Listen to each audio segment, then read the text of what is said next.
Last week on icespire, we started with a rogue being held by Xanth as you question him on the whys and what he was there for, when an arrow pierced his neck. Facing what to do with him, after much discussion, you decided to let him go. Getting frustrated with smelling of flowers, however, Vilfin searches and finds 2 pebbles on his person and gets rid of those.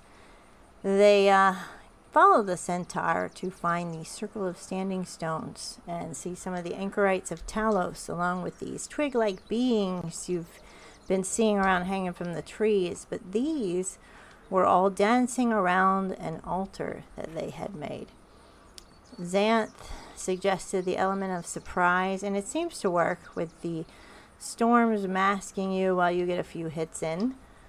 Radalak and Zenora charge into battle face to face to end these mages when the battle seems to turn, and one of the anchorites sacrifices herself, and Gorthak, the boar of thunder, comes down upon them.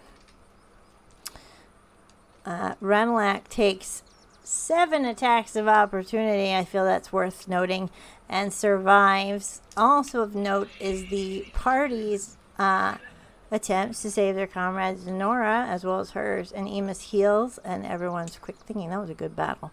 Everyone had good tactics on that one. The party gets to the cave. Ema thinks he's getting the killing blow as he fires, and Gorthak flashes in a bolt of lightning. They find some things in the caves, trying to get rest through the tinkering noises of Sebastian and the humming of Ema in the dark. Vilfin gets frustrated with a new smell, burnt hair on his beard, and Zenora, using her insightfulness to realize Sebastian's causing some of these pranks, in turn puts some of Vilfin's stinky cheese into Sebastian's backpack. Xanth parts ways with the team, and they decide to head back to Phandalin to warn them of Gorthak possibly still on the loose. You all see a notice for Carnival arriving in town. Vilfin and Zenora and Ema speak to Halia at the Miners' Exchange and find out that the rogue they let go of is deceased. Radalak and Sebastian go to Harbin Westers and meet with him and his bodyguard Doorman to warn him of a big pig coming to town. And then at Barthen's Provisions, Vilfin, Zenora, and Ema talk about Bob leaving and get some provisions from Sue. As you leave, Corwin and Pal come riding on Pretorius, charging into town asking for help. Apparently, Gorthak was summoned to attack the lodge with about 20 orcs. Falcon tried to save as much as he could and sent them to town. The lodge is gone, according to them. The party pays for them to stay at the Stonehill Inn as they process the events that have just occurred. I do believe they're still standing in the middle of Phandalin. You've just given Corwin some gold to put him up to the night for the night. And I am going to assume you guys are headed for the inn. Bad feeling. We need to go and see the others. We need to talk to them about this. Aye, well, they'll be meeting us back at the inn, I'm sure. I think so. You coming, Ema? Yep, coming. What are you doing way over there? Come over here so we can see you. Come on, Ema. I got a bad feeling about stuff. So, I'm gonna start walking to the inn. Alright.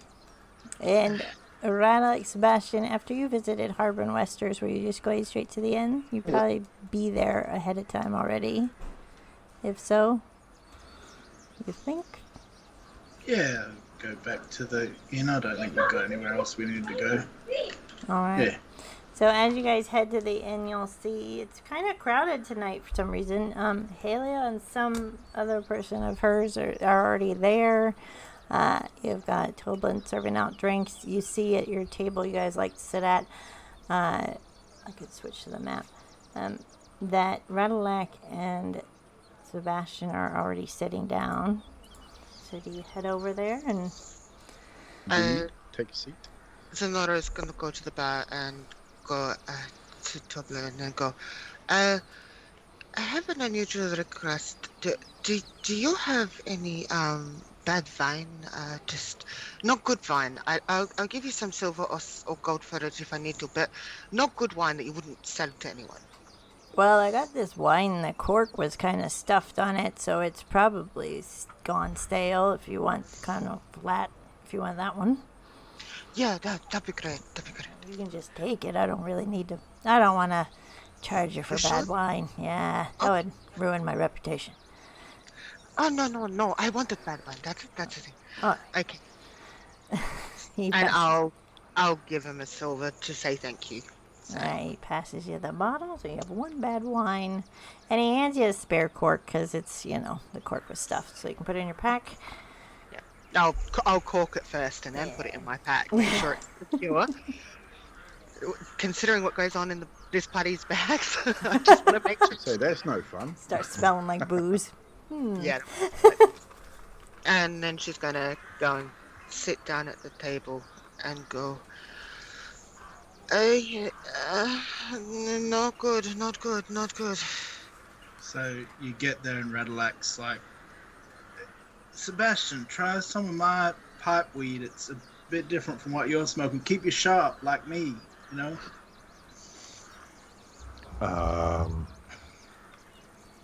Right. Okay. Yeah, you get it. Will. Two budding smokers. We got some news. Not good. Did you see Pell and that come in? They should have come in before us. What? Roll an insight check. If you guys are going to look for Pell, if I mention Pell and Corwin.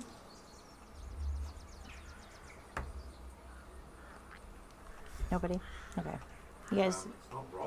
It's not rolling. D&D's having its hissy fit. Rolling. Radalac uncharacteristically got a 19. Maybe that pipe weed is sharp. You see...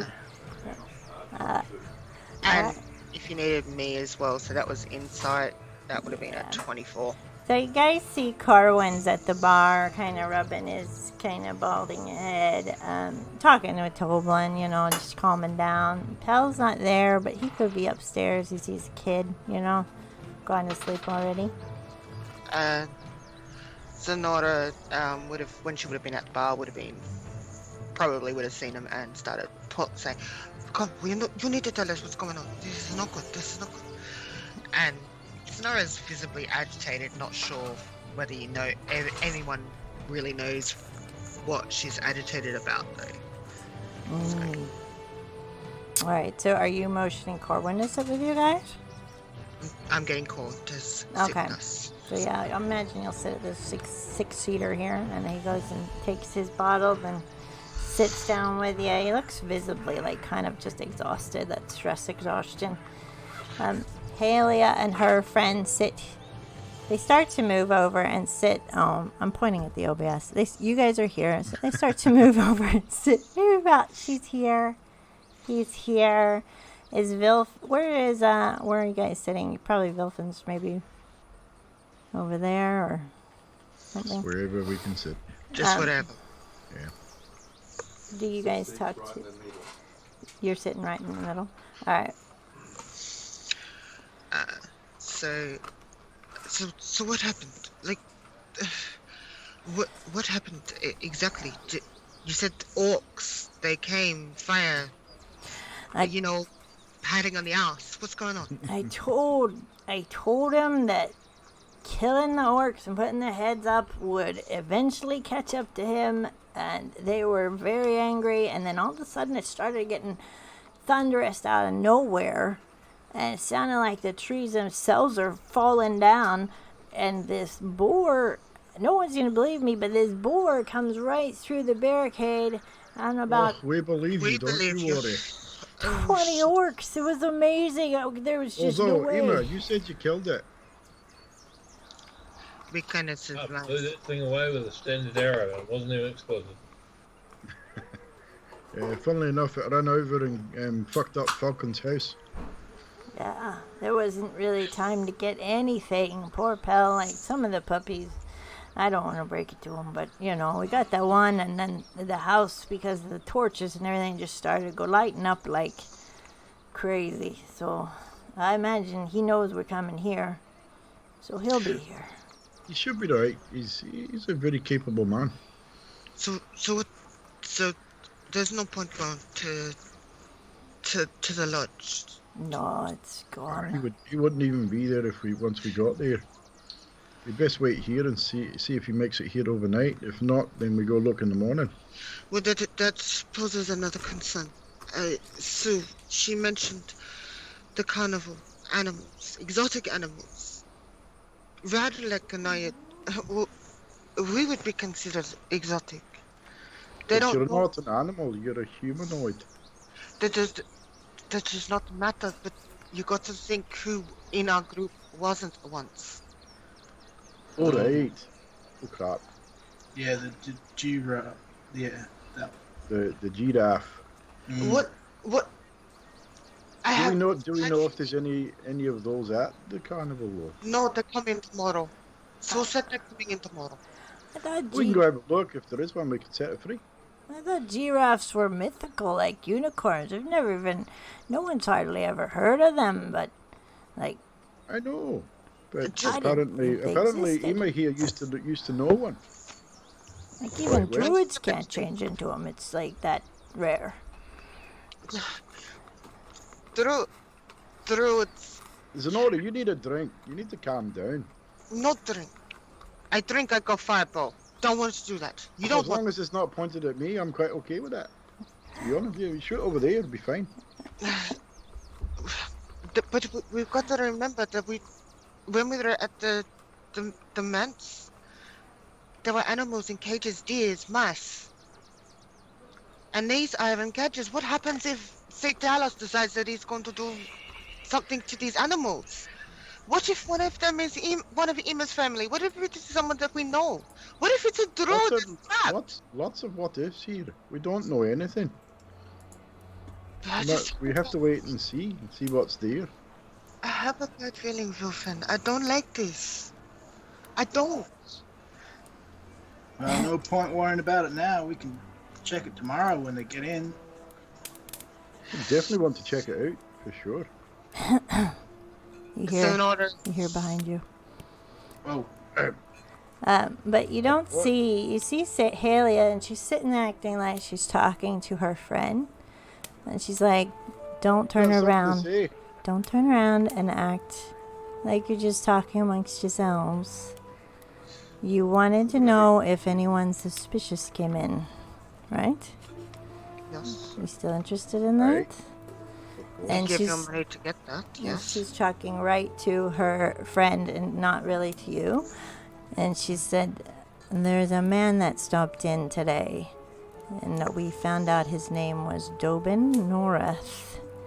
He had a horse, called it Four-Leaf Clover, and he said that they both knew the way to and from a fortress up in the Icespire Peak.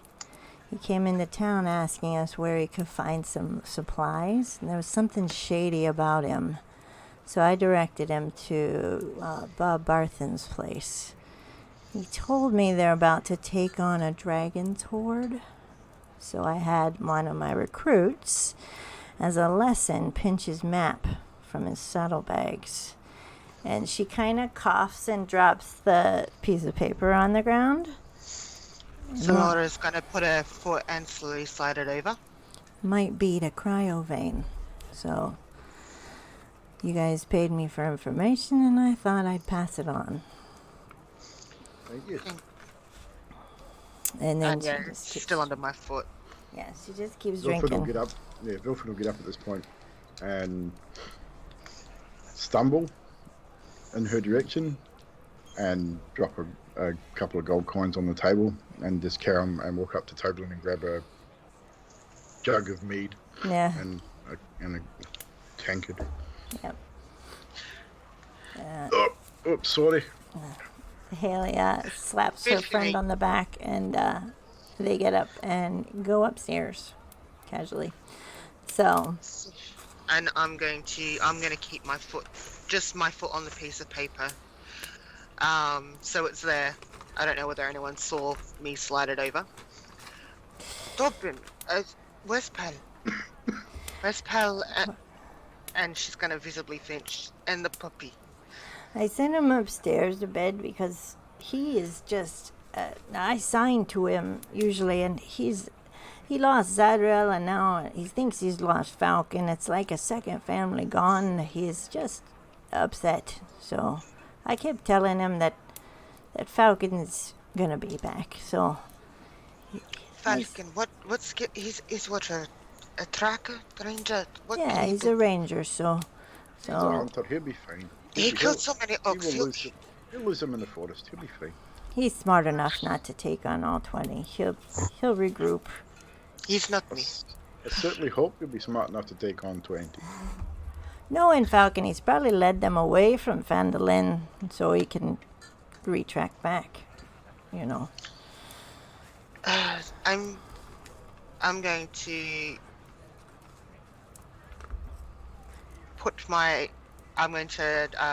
drop my pack down, and then I'm going to reach, as if I'm going to reach into my bag, grab out the piece of paper, and pretend I've pulled it out of my bag, and have a look in my bag at the new items that I've got, and pull out the box. Yeah.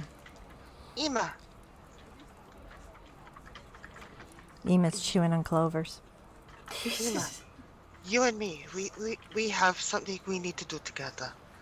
And I'm still haven't got the piece of paper. I've just got it on the table now. It's just sitting there. I noticed the other day that you have a tendency to not care so much about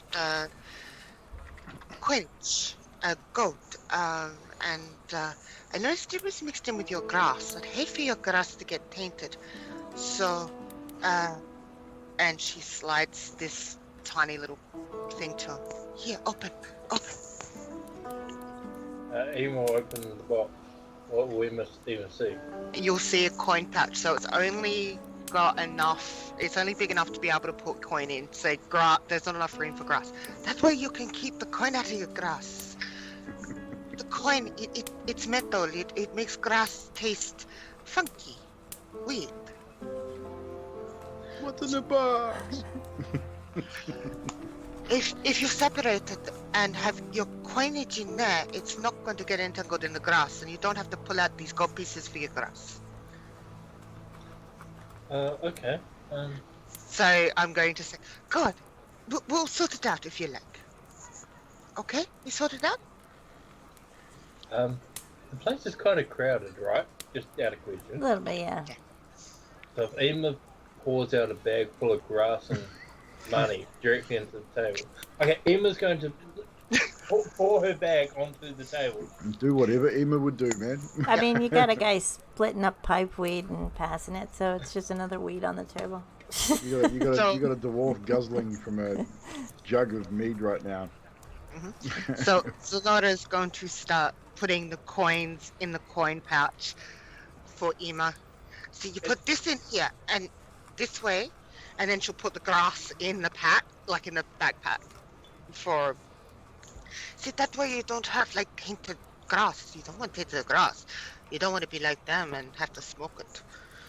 Know what I mean? If anyone else is looking, they're basically going to see a person pour out a bag which is half filled with grass and half filled with hundreds of gold coins onto the table. And yet he delicately cares about the grass. Yep. Carefully puts the grass back into the bag and Sonora's being cuts careful about the coins coins. Sonora's going to be careful about the coins and make sure that they go in there. This way, so you don't just throw in like the coins in the bag. You don't want to do that. No. This way it protects your grass.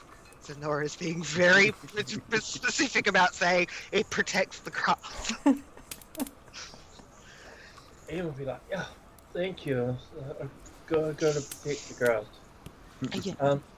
But Like you need, what? but you do need this stuff to be able to buy things like if you want to buy more grass or you want to buy more vegetables, because let's be real, most people eat meat, including me, but you might want to, you know, be able to buy vegetables and stuff like that. They're not cheap. Gotta get your vitamins, Corwin says as he's visibly getting drunk, I think. Yeah. Radalac's gonna say to Sebastian as he's still smoking, she's pretty flippant about our lifestyle for a lady who sets her friends on fire, don't you think? Yep. Sonora's just gonna Yeah. put her hand over the pipe and let it down, light up, so he's got another puff. And it comes in handy, just saying.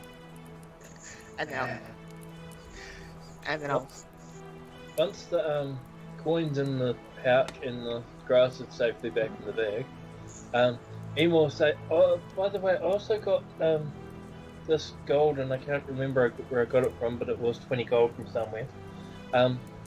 Which you hand it to Zenora and says, share this with everyone because I got it from somewhere from someone. I think I've looted it off someone." Is that the 20 gold off of the spy? Because I had that and I was keeping that for the wife. You did loot it Oh, off that dead Oh, orc. was it? I looted it from the dead orc at the beginning of last Okay. season. Okay, between the five of us, there's like 4 gold, and I'll like give 4 gold back to Ema and just Yes. hand everyone else 4 gold. Just give it to the barkeep for tonight's tab. Okay, that's a good idea. Do you mind if I do that, Ema? That's fine. I just didn't want it to look like I was taking it for myself because No, it's okay, Ema. And I'm going to slide the note over to Vilfin, and I'm going to go up to the barkeep and give him 20 gold. So this is for the rest of, these are for our rooms, so you can hold them to them. I know I gave you some money before, but hopefully this will help carry over a bit longer. Oh, thank you very much. It is quite crowded tonight, so I'm glad you guys paid ahead. So. Yes, I appreciate the fact that you keep us so long, but I do realize that we did need to pay some more, so here's another 20 gold. Hey. So, it's very forward thinking. And he takes it and nods to you. And I'll come back and go, so what did it say? What did what say? You didn't read what I slid to you? What do you? What? Oh, this thing. Oh, all right. Sorry. And I put it in my pocket. Just I thought you were wanting to keep it. So I'll lay the piece of paper out with the information on it from Helio. All right. So what it is a very crude map through Icespire Peak of an old dwarven fortress that's called Icespire Hold. It's almost like 2 buildings, and they've got like a little bridge in between them with a very spiraling ramp way up. Icespire Hold of being dwarven. Are you saying you want to roll? Yeah. And it's got like marks where they are staying in the small kind of gatehouse area, and then it's got a line with an arrow pointing to where they think Cryovain might be, and they have loads of treasure written on it. 15 was a history check. Yeah. Considering I come from the north. You feel like it has a lot of dwarven influences. It's mostly dwarven with the aid of other races as well. But I have heard of it though. Yes. It's more that I heard of Icespire Hold. You've heard of a woman, starts with a D, you're not sure, that fought off the orcs, and eventually they were starved out by the orcs in the fortress. Filthy motherfuckers. Do you relay all this? Yes. Yep. Oops, again. Now you know I don't like them. Filthy never bastards said keep stealing everybody else's homes. Yes, Too lazy to build their own fucking houses. So, what do we do tomorrow? I know we probably should look into this, but I really, really, really want to check on these animals in cages. This makes me nervous. They're in cages. We've rescued them, and I want to make sure that.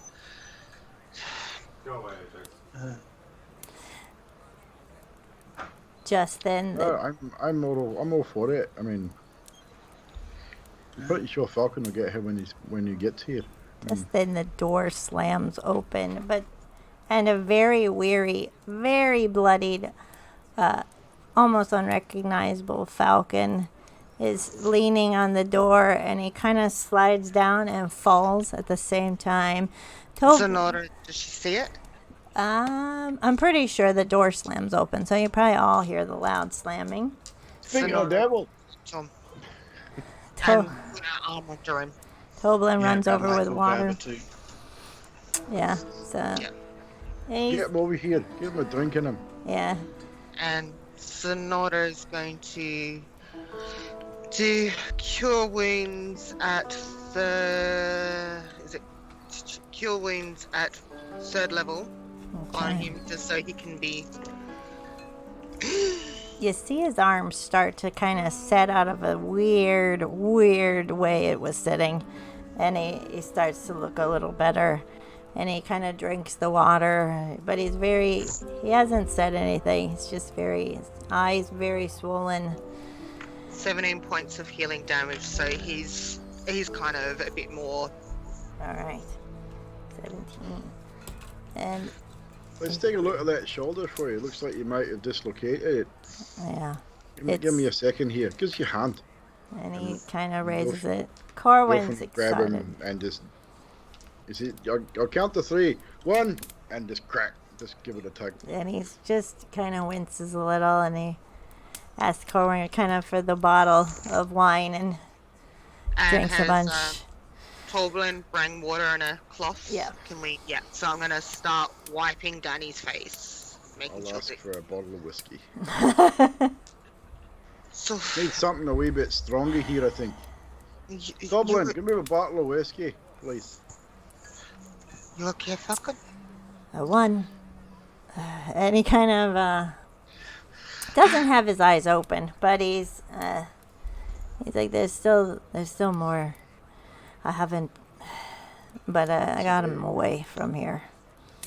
So like Okay. Colvin and Pell made it. You did all right. You You did made fine. it out. Falcon, the inn seems to be quite full. You take my room tonight. I'll sleep outside. You take my room. You need rest. Toblin hears you as he's bringing kind of more dry cloths. And it's like, no, he can sleep in my room. I don't mind. I'll sleep at the stable. He can have the best tonight. No. It's right, You need Dublin. your rooms. We will, You we will, need them. we'll sort him out. But You you're, need rooms. I got a funny feeling I'm not going to be sleeping much tonight. well, you're all heroes today, all of you. That boar sounds like it would have decimated the whole town. Could have got Indeed. You did you see Xanth? Oh, Xanth, yeah. He was here. He drug me out of there and gave me... You know, centaurs don't let you ride on them. Did you know that? Not necessarily, no. Unless they really like you. Yeah. He really So thought They about must it. really like you. Yeah. So Oh, I didn't. No, I didn't get to. Well, no. But, Oh, They must not like you very that much. way. so no, Cohen, you have your own rooms. You've had a very rough day. You need rest. I will sleep outside. I'm used to it. It's what I do. Okay, and I'm being very persistent that he needs to. Is Pell up in the room with the puppy? I'm pretty sure, Corwin says. And Falcon, reaches in and grabs another whiny puppy. Whining and Sonora's gonna. stick it on the table, and Corwin grabs it and... Oh, that's good. That's wonderful. Maybe Ema should take it up to Pell. Corwin's like, I'll go take it up to Pell. You just... Okay. Wilfin pours a tankard of whiskey for Falcon, not a glass. Big cup. Slides it over to him. He's just drinking non-stop. He does not want to feel pain. Often drink from the bottle. Thank you, Trash. Ema will pipe up and say, "Do you know why centaurs don't like people climbing onto their back? Why is that? It's just the same with giraffes. When you feel those legs around your waist, you feel like something's going in from behind." Right. Fair comment. So, It's like someone, like another giraffe is behind them trying to jump over. And that's why Ah, got it. Yeah. Yeah, we're not that close. I'm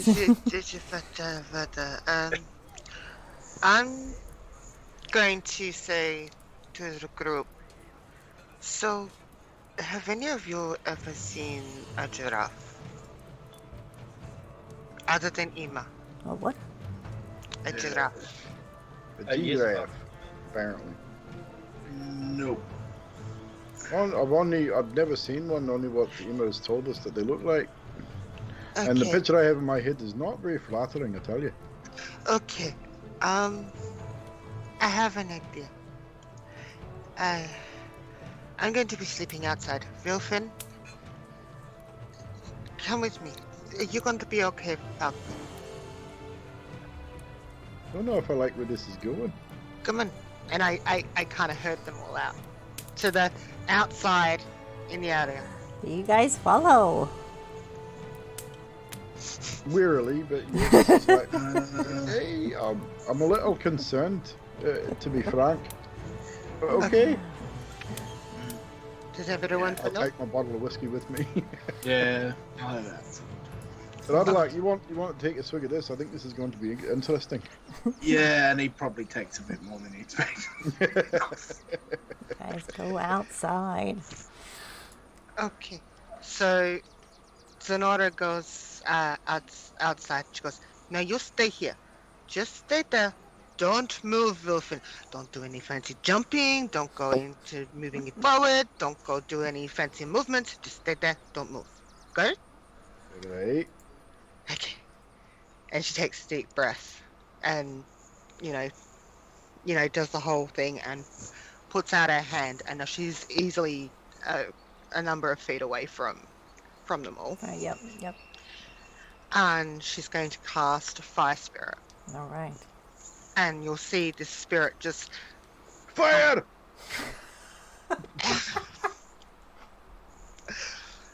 and she's going to and she'll see her mentor there and she'll go up to the fire and go, Can you show me a giraffe? Pretty please. I want to show them what a giraffe looks like you showed me. Is there a size on your wild spirits rules at all? Does it say? No, All it right. can be any size one. Oh no. This fire grows very, very tall to a life-size giraffe, and the darker flames are showing spots with the How lighter. close to Wolfen is this place? Oh no, she made It's- sure she was away from you. Well, enough feet That's away right. but Yeah. you feel the heat because of the extension of the neck and everything as this giraffe kind of leans down to. Wolfen reaches up and covers his beard. Takes a step backwards. Zenora is kind of doing like a whole petting thing, as if she's petting the giraffe, but it's fire that she's touching. So what you're telling me is that a giraffe is a tall, fiery creature that wants to burn everything. Eliminate the fire part, but this is what it would look like. Isn't that right, Himna? Don't get too close. Amy yells out, "Oh no, she's on fire!" and grabs dirt and tries to put her out. No, are you gonna try and put the fire out with what? Or Um, handfuls of dirt, whatever's on the ground. Just throwing hang dirt on at it. before. Oh god, that's not a concentration spell, so I can have a look. What have I got? Because I'd probably stop it if I have anything to do it with.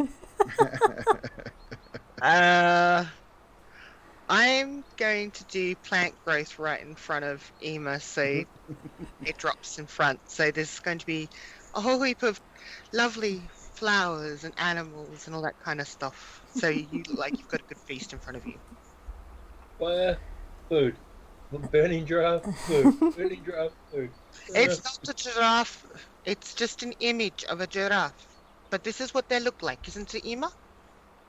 Yes, it looks just like it. So without the flames, this is what a giraffe is. I don't think I'm drunk enough for this yet. I have a bad feeling. Falcon's safe. So we do we want to have a look at the animals and make sure that they're not going to get hurt, and see if there's one of these there. Or I mean, we don't really have anything else to do right now. I mean, we got this treasure map, kind of, I guess. Was there anything else we had to do? I forget. Sebastian and Radalac, you guys remember that Harbin didn't have anything for you. He did have the dragon's barrow, but you showed him your sword. He said he might have a job for us tomorrow. So we got a day off then? Well, the night off at least. Well, kinda. I mean, we can go have a look at the sphere tomorrow and see what animals they have there. Make sure they treat them right. maybe Seems we could important to take you. Pell. Maybe we could take Pell. Yeah, I'm sure that we fella would like to see some interesting animals. He seems quite taken with animals. Yeah.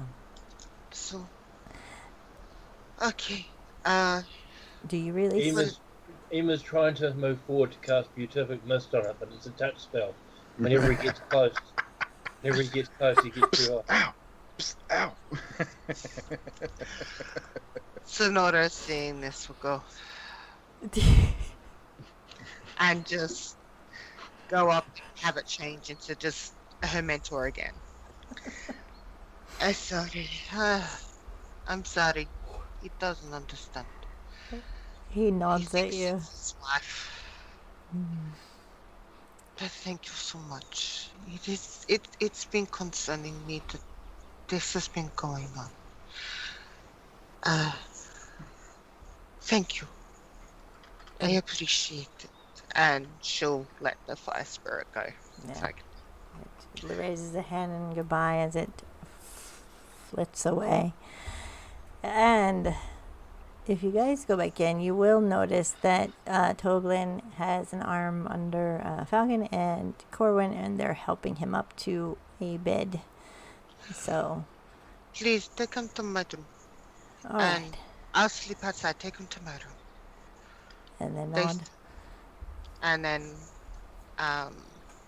Sonora goes, if that is all, perhaps I'm gonna find myself a place to sleep outside, and I'll go to where the actual I made all that nice. Yeah, I was gonna say, yeah. I'm just gonna lay All there for fluffy. a while.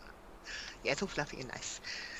Do you guys go to your rooms for the night, or what are you guys' plans? I'm gonna keep talking, or what would you like to do? I'll go to my room. All right. Yeah. Yep.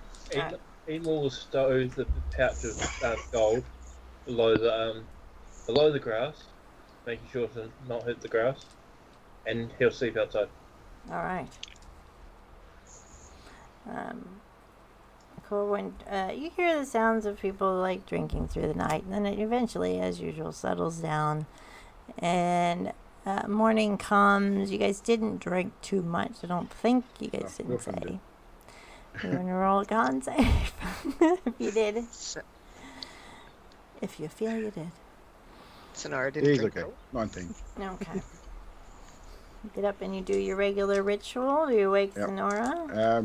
No, I don't. This morning I'm gonna get up exceptionally early and try and find a blacksmith Okay. as well, as early as possible.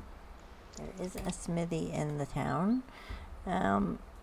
Sonora would be up early and would just be practicing anyway. And if Vilfin comes along, he comes along. Yeah. And so Sonora is going to continue practicing, and you're going to find a smithy. I'm just going to get up my map. Yes, you guys all got a long rest, so I'll mark that off. Cool. And I'm trying to get my map for Fandaline. which I don't believe had the smithy on it, but we'll say it's across from the Stonehill Inn and down the little side street. Cool. You can hear it. What would you like to, as you approach? Looking to purchase a weapon or two. Okay. They direct you to the Lion Shield Coster, which is fairly close. And as you walk in, you see a very stern-looking lady. She looks you up and down, and you see a lot of weapons in several rows with dummies and mannequins. What can I do for you today? Well, good morning. Hello. I would like to purchase, if you have any, a pair of battle axes, please. Oh, all right. Just any regular size battle axes. Just a pair of standard battle axe. Okay, I'm trying to look up how much that costs. I can't find it. I could probably actually give you that. I've got the list that you gave me. Yeah, Looking at it. That's what I'm gonna look at. I'm pretty sure I've still got it. So she passes you the 2 battle axes. I do believe this is cost normal 10 GP each. There it says. Yeah, sounds about right. Yeah. That'd be 20 gold. Anything else of significance that you'd like to purchase? No, that'll be it. Thank you very much. All right. And she looks at your monk robes, and she looks at you kind of funny and nods. And do you exit back to the inn? Oh, before I go, hang on. Would you happen to have a harness for this so I can, put them on my back? Oh, yes. Kind of hard to carry the 2 axes on his staff. We'll say 2 gold. She's got several ones that you probably are trying on to see which one fits you the best, and you pass her the 2 gold and find the right one for you that fits them to your back nicely. So minus 21 gold. Or 22 gold. Yeah, 22. And as you're leaving down the road, is there anywhere else you'd like to go? Nope, I will head back on the way towards the inn. You do see Sue on the way, and she's kind of wringing her hands, and she's heading toward the Stonehill Inn. You'll see her crossing the street. Morning, Sue. Oh, hi. Hey, you alright? Have you You seen? look a bit out of sorts. I slept on it, and I don't feel right about it. And you said mention anything suspicious, right? So there was this. So Pell came in yesterday. It was kind of late. We were closing up, and this other guy came in on his horse, and he sent me this message. And she hands you this little piece of paper. He always sends messages because he goes to the lodge to get supplies in it. And on the note it says, "Please, ma'am, I need 2 daggers and 1 set of cold weather gear from my Uncle Corwin. He is headed to Icespire Hold." And, I didn't think anything of it if it was Falcon. And then he saw this guy who said he was from gonna kill a dragon. And he started writing furiously to this man. And then I think they rode off together, but I thought maybe he was writing to give him a lift back to the lodge. But then I slept on it, and I thought Corin's retired. He doesn't adventure anymore, so I was going to go to the inn and just check on the little fella and make sure. So you sure it was Pell?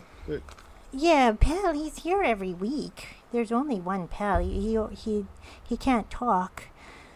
And he always writes me notes of what he needs. All right. Leave it with me. I'll check it out. Okay. I mean, Corwin and Pell are at the inn. Did you hear about what happened at the lodge? Oh, something happened at the lodge? Unfortunately, the lodge has been destroyed. Corwin and Pell have managed to get out okay, and Falcon arrived later last night. But the orcs attacked. So Pell wasn't even here yesterday. Well, this was late at night around dusk, right when I was shutting up shop. Pell was at the inn with us, I believe. Oh, well, it was late. We'll ask him. I mean, he's still at the inn, so we'll go check it out. Okay. All right. Well, You have a good day. all right. Let me know. And she We'll runs stop by back later. in. She's wringing her hands. She hands you the note, so that's in your possession. And as you guys go to the inn, Zenora, do you wake up and do your ritual without Vilfin? Because he woke I up would have early. been doing it before, so even if he wasn't there, I'd be doing it with the scimitar, practicing the movements, and I would see Zulfin coming back, yeah. And probably you'd see an interaction with Sue and then Sue running in, but you'd probably be too far away to hear, but you'd see it. I can read lips. Well, there you go. So She was very agitated. I don't need you to roll insight for that. She was very agitated, and how far away was she? Looking at the map, about 2 buildings down, so far away enough that you'd see them talking, and you see Vilfin walking towards you down the street. So I probably would have caught some movement of the lips, not all the words. Yeah. So I would know she's agitated. Yeah. And I would put the scimitar and the staff back like that, as I've seen Vilfin do with the his staff. Go to him and go, what's going on? Seems wee Pearl made a visit to Sue last night, late, when you were supposed to be sleeping. And I'll pass it a note. And what exactly? It said 2 daggers and cold weather gear for Uncle Colin. Yeah, in cold weather gear.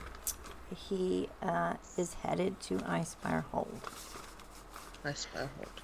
So either we need to speak to Corwin and Pearl and find out what this is all about, or Pearl was paid by someone else to run this note. Okay. So I will go and see Corwin. I will knock on his door and I will let Vilfin go talk to Pearl, perhaps. I'm going straight to Corwin as it is. As soon as you get up to the top of the stairs, you see Corwin is slumped in the hallway outside where it would be your room. Kind of like he was guarding the door, but fell asleep. So he is slumped in the hallway asleep. I'm going to gradually wake him quietly. Oh. Corwin, we have... Is Pearl inside? Is he still asleep? I let him be because I had the puppy here, but it's asleep next to Falcon, and I just let him be as a good surprise in the morning for him to see Falcon. But what room is Pearl in? Oh, he was in my room that you guys gave me. I'll move down. Open the door. You guys go down. Okay. I'll stay with Corwin and go, did you send Pearl on a mission? No. No, he was upset. I wouldn't send him anywhere. Because apparently Pearl's left a note for Sue. Uncle Corwin. Does he ever call you that? Oh yeah, he calls me that all the time. Okay, well, you didn't request 2 daggers and cold weather gear? No. And he starts to get up and walk, follow Vilfin to the door. He looks upset. Yeah, and I'll just quietly push open the door. It is empty. There is a lot of a mess on the bed, and so roll investigation if you guys are helping and give him advantage. Yeah, I'll Natural 1. I'll use one of my advantages. I'll give you advantage. Yeah, Okay. she's helping, so you get advantage. Corwin's Wasn't much helping. better. You do. What'd you It get? was pretty bad. Me, I got a 10? natural. 10 isn't bad, because 10's what I set it for. So I usually either set 10, 15, or... Yeah. You do find a note. You don't find much else, but there is like a note visibly on the bed that just says, I'm going to find Falcon and make this right. Make this right? And it's in the same handwriting as on your note. And Corwin is like shaking as he's holding the note, and he's upset. Corwin, where would he go? He'd go back to the lodge. He's a child. He'd go back to the lodge. He'd think that the Falcon was there with the puppies. Well, it can't have gone far. Is Pretorius outside? The horse. I'll go have a look. Yeah, wake up the others. We need to go find him. Okay, I'll go to Radalak. I'll knock on your door. Knock, knock, knock. I'll go to Sebastian's room, just open the door and roar. And go to the outside and make sure that Ema was up and say, come on, we got to go check. You need to sleep in the private quarters. Those fucking things. And I'll go back up to Corwin. All right. And if I see anyone along the way, I'll just motion them to come to us. Corwin, So, Corwin has quickly went to Falcon's room and opened the door. He doesn't really want to wake Falcon. He just wants to check to see if maybe Pel's there, and he's looking in the closets, and he's trying not to wake, and he's kind of wringing his hands. He's visibly shaken. And what was on the note? Yeah, you said he called me Uncle Corwin. Uncle Corwin, 2 daggers, cold weather gear. And that he was going to icespire. And that you was going to and that apparently you were going to icespire Big Hole. But he doesn't know where icespire Hold is. That's why we're worried. That's why we came to you first. Where did he get the note from? It's in his handwriting. Did he give it to you? Gave it to Sue. Gave it to us. Sue. I'm wondering if he asked for a horse or anything to get there. Has Vilfin come back to confirm whether Victorious is... Victorious. In the stable or not? Victorious is in the stable chewing hay. Looking at you kind of like, hey, you know, as horses do. Okay. I'll have a good look around the stable, like in the hay, in the loft, just to make sure that Pel's not just hiding out there. Okay. I've gone up to Corwin. Is Radalak or Ema nearest at all? Or Yeah, Radalak could be down there looking confused. Wiping his eyes. Radalak. Mm-hmm. Pel's missing. Oh. Where'd he go? We don't know. Oh yeah, missing. Right. Come with me. We go out to see Corwin. I think he's starting to wake Falcon. Alright, yeah. So is Pel in the barn? Hell is not in the barn. He is not to be found. Sebastian and Ema, what are you doing? Ema would have gone up after Zenora. Yeah, following Zenora. So you would have heard all of what I've said. I would be going downstairs to get something to eat. Because breakfast is Would I see him on the way up? Probably, I mean... I grab him and just drag his ass up the stairs. I don't even... We got Jared missing. Go! And just... Food's important, man. And still go downstairs to get something to eat. Good luck with that. She's I'm carrying picking you up. Let's see, what would that be? Strength versus Strength versus Dex, I would say. Or if she's trying, If you can wiggle out. Trying not to be caught. Yeah, or dodging or wiggling out, depending if you win. Oh, I'd be getting away because I want something to eat. What'd you get? Yeah, he'd get away because I only got a 4 and I'm strength.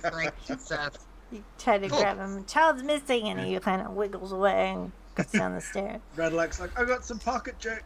We'll be alright without him. Just let Bastion go. I'm just downstairs getting some food, man. Yeah. He's a grown lad. I'll slap him later.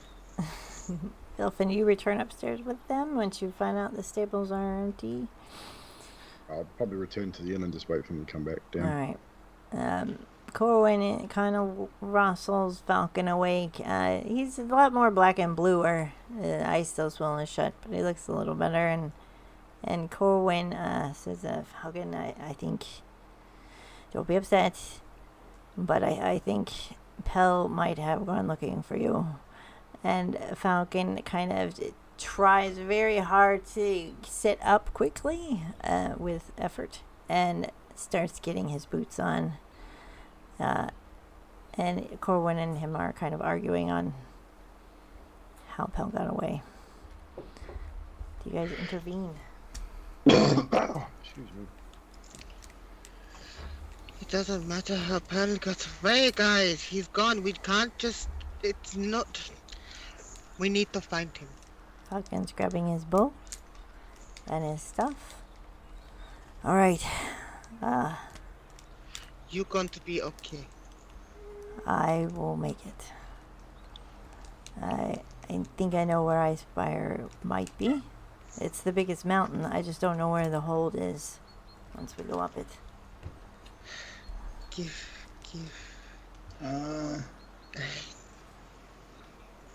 Remember the mirror I got? I think that tier fella, the dude with the missing arm, said something about seeing. Does anyone know about magic mirrors? Maybe we can find him with this, and he'll like grab it out. But there's only 3 uses. You okay with that? I mean, we need to find out where Pale's gone. You know, I don't know how it works, though. I suppose you just ask and think of the person you're trying to find. Where is Pale? He's moving it around. All right. Nothing happens at first, and then it starts to go a little bit cloudy. Can you roll me a d6 for me? Let me see what we see. 4. All right. So it starts to get cloudy and then it clears, and you see Pell, who looks like he's holding on to someone on the back of a horse. Looks to be like a male figure, and it is very, very snowy where they're at. They're going up a long, treacherous hill. He's with another guy on a horse, and it's snowy, and they're going uphill. How far could they have gotten up from here on horse? Well, we have Vittorius, so we could make it if we had another horse. We could probably catch up. How fast are they riding? And it looks like they're just having a walking pace. I come up the stairs with a bowl of porridge, eating it, and I go, I've got a horse. You've got a horse? Yeah. Otto? Keeps it in his bag. Are you in the hallway? No, it doesn't work because I've already changed his name. So, yeah. Did you tell me that? Yes, I did. When? Last week when we weren't on stream. But you didn't tell the rest of us. No. I don't need to tell the rest of us.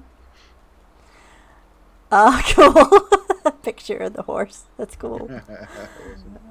All right. So, nothing happened. If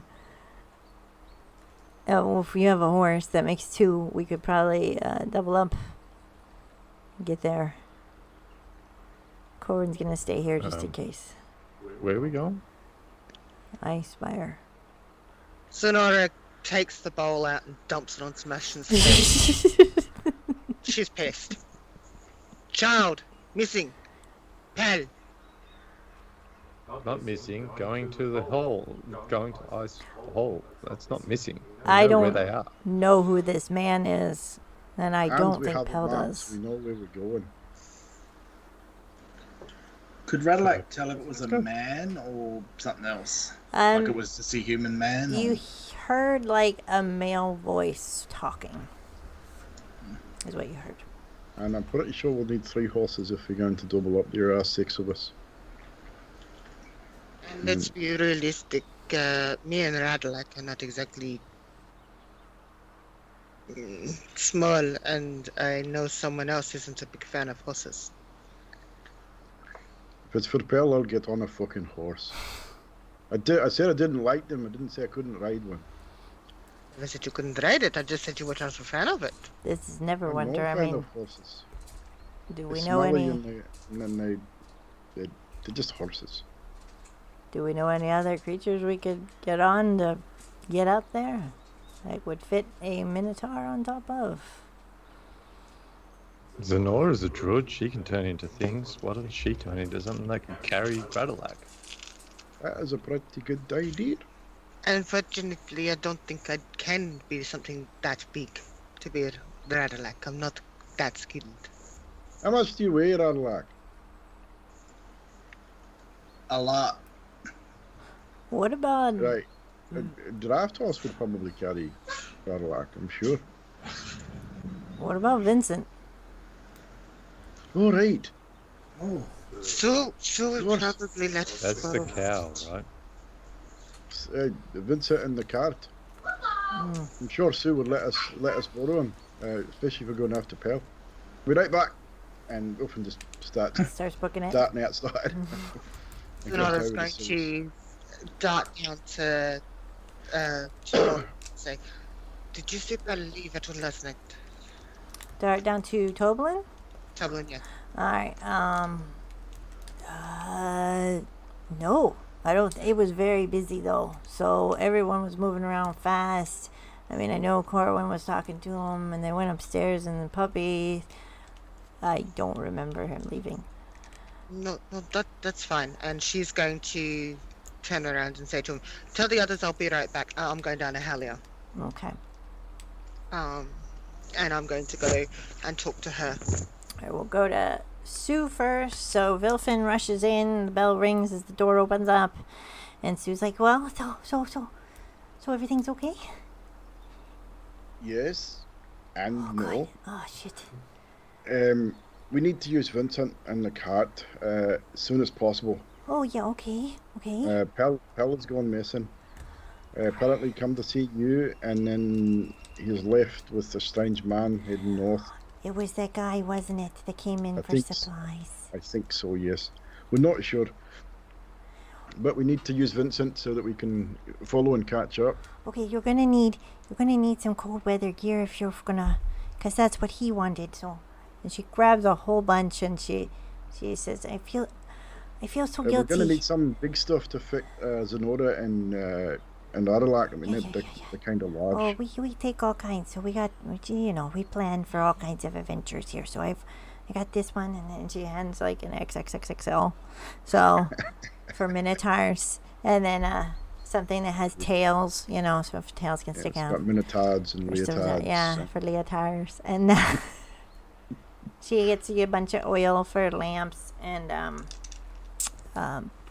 gives you the keys to Vincent's stall, and I'll get the boys to hook him up. Actually, never mind. I'll get the boys outside to hook him up. I'll go get the rest of the group, and we'll be back. If you get all the cold weather gear, just put it on the cart. Yeah. That would be great.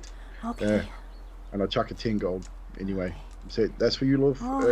We'll be back. Just get Pal back, and then you leave. Do our best. We go to the Phandalin Miners Exchange. So, you get down there. Halia is at her station. What do you do? Helia, we've got a bit of a problem. I need proper description of that person that you were talking about last night. And I need, as much as possible, as much information as you can give me about them. Pella's gone missing, and for some reason it seems like Pella's with them. It's very, very worrying for me. So. Okay, well, Dobin, he is with the Stone Cold Reavers. There are a nasty bunch. I suggest you go prepared. They're veteran they're mercenaries, basically.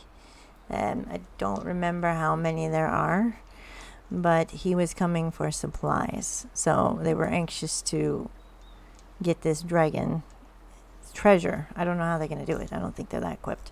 But I gave you a map to get there, I believe. Yes, we've got the map. I gave it to Wilfred. I'm more concerned about what they look like. It worries me that hell is with these people. Yeah, that's not good. They could easily just sell him. It's the kind of people that they are. So, Yes. dark hair, brown horse, 4-leaf clover. They probably are expecting someone to be looking for Pell, so be careful. Okay, no worries. If there's nothing else at all that you can tell me. I don't And- think so. Okay, Zenora's going to put 10 gold and just place it on the counter and then dart out. So, All right. She doesn't have time to say anything. So, you're running back. I'm out and I'm You're running out. back. I'm out. I just wanted to get as much information as I could from her because I knew there was more to the story. Delvin would have arrived back since he is closer across the street from Stonehill Inn to tell everyone about the cart, and you would probably be meeting up just as Wilfin's there with the rest. Okay, we've got to move. It's Dublin northwest, which we already knew from Helia, but part of the Stone Cold Reavers. I don't know whether you two, and I'm looking at Falcon and Corwin for that. They're part of that. It's not. Shit. We need to move. They could sell him. We got to go now. Dragon just No. leaves for Batoria straight away. Zenora's not even waiting for a horse. She's ready and waiting for us at Sue's. So what? We got the horse? We're not really a horse, it's Vincent. He's pretty quick for the cow. Okay. Better than nothing. Emma. Does Vincent like Pal? Are you asking Emma? Or are you asking me? Emma, if Vincent likes Pal. I didn't see any sort of dislike from them. Didn't seem very genuine. Do you think if we tell Vincent the urgency of the situation, Vincent may go a little bit faster? If I have to, I will. I'll get something from Sue, food-wise, as a treat. But we gotta go. We can't. Never hurts to ask. Okay. Do they have anything like messenger ravens or anything in this sort of area? Fanolin is like a mining, lumbering town, so they would not have any kind of messenger ravens. They do have a cart that comes through once a week, and that's it. It's kind of not very magey, behind the times kind of place. Okay. Emil suggests to Zenora, well, why don't you just turn into like a bird, fly up there, and deliver them a message from that agoraphobic dude who gets his door bashed in every week, whose name I can't remember. Harbin. And say that they're needed back here immediately because Cryovain's attacking Fandolin, and then they'll turn around and come back again.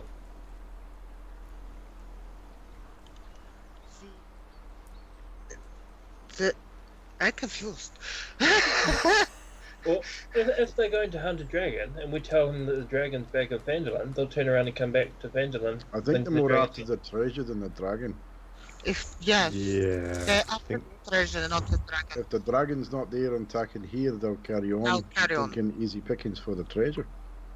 Why would they not treasure when they can have a dragon? And Right, explain that when let's it's go. Rush, if you could just ask Vincent if he could go a bit faster, please, so we can go and have bed, please. So you guys head towards Sue's. Uh-huh. All right. And to make things lighter on Vincent, I will actually wild shape the 3 hours to whatever the fastest I can be for my size. Okay. So are you trying to accompany him pulling the cart, or? What are you Whatever talking will help. I will wild shape for 3 hours just to make it so we go quick as possible. Okay. So the ones on the horses can go as fast as they can, and the ones in the cart can go as fast as they can. Okay. So you'll see the cart is decked out with cold weather gear, lots of supplies, lanterns, and also lots of grasses and mulch kind of things because she knows that it's going to be snowy, and Ema likes that sort of thing, and jerky, and a couple of bottles of very firebrand whiskey to keep you warm, and packed it all. And she's like, I am so sorry, I should have went with my gut and said something quicker, get going. And then she saddles up, she's got Vincent all set up, ready to go. I'm gonna say, give me a rope or something, I'll tie it around me, and I will run with Vincent. We'll go faster. Radalak's gonna stop and talk to Sue for a bit. He's like, this seems awful convenient for a distraction on what we plan to do, the carnival in town. I don't know if you'd be able to keep an eye on it. I got a strange feeling this is trying to get us out of the way. Oh, the carnival. What did get you out of the way to do what? There's something unsettling to the Zenara about the carnival that's in town today. I don't know if you could spare a moment to I'll just keep an check eye on out. it. Yeah. I don't like the animals in cages either, so yeah. It's pretty rough. All right. Thanks again, Sue. Yeah. And do you guys get in the cart and get going? All right, we'll be right back.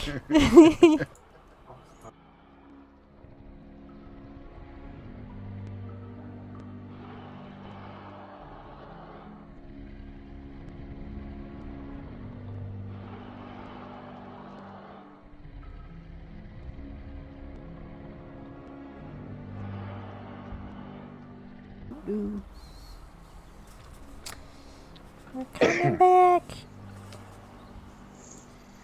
All right. And Zenora wanted to run down to Helia, yeah?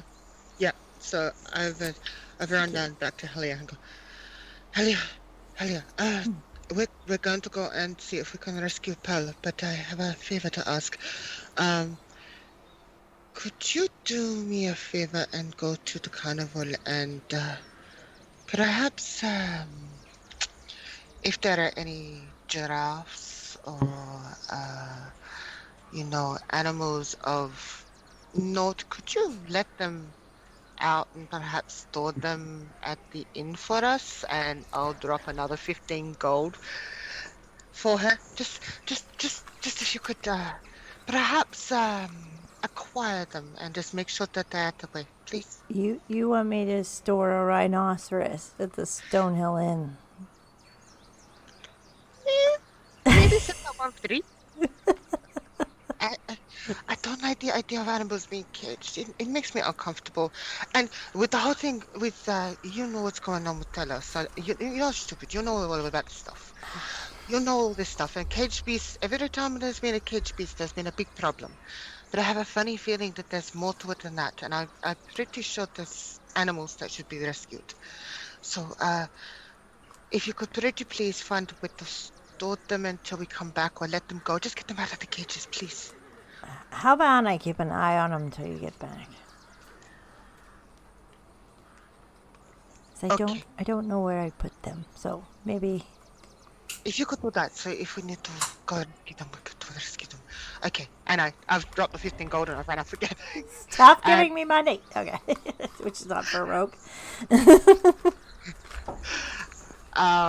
And Sonora's, and hopefully they've already left. I would have told them to go. Sonora's going to get out of the town. Hopefully they've left. Have you guys left without her? She did say she would be catching up with you. And she seemed real keen to go, but then she went the other way and... All right, I mean, she's telling us to hurry up, and then she fucks off. I don't get it. Ugh, women. So yeah, we left.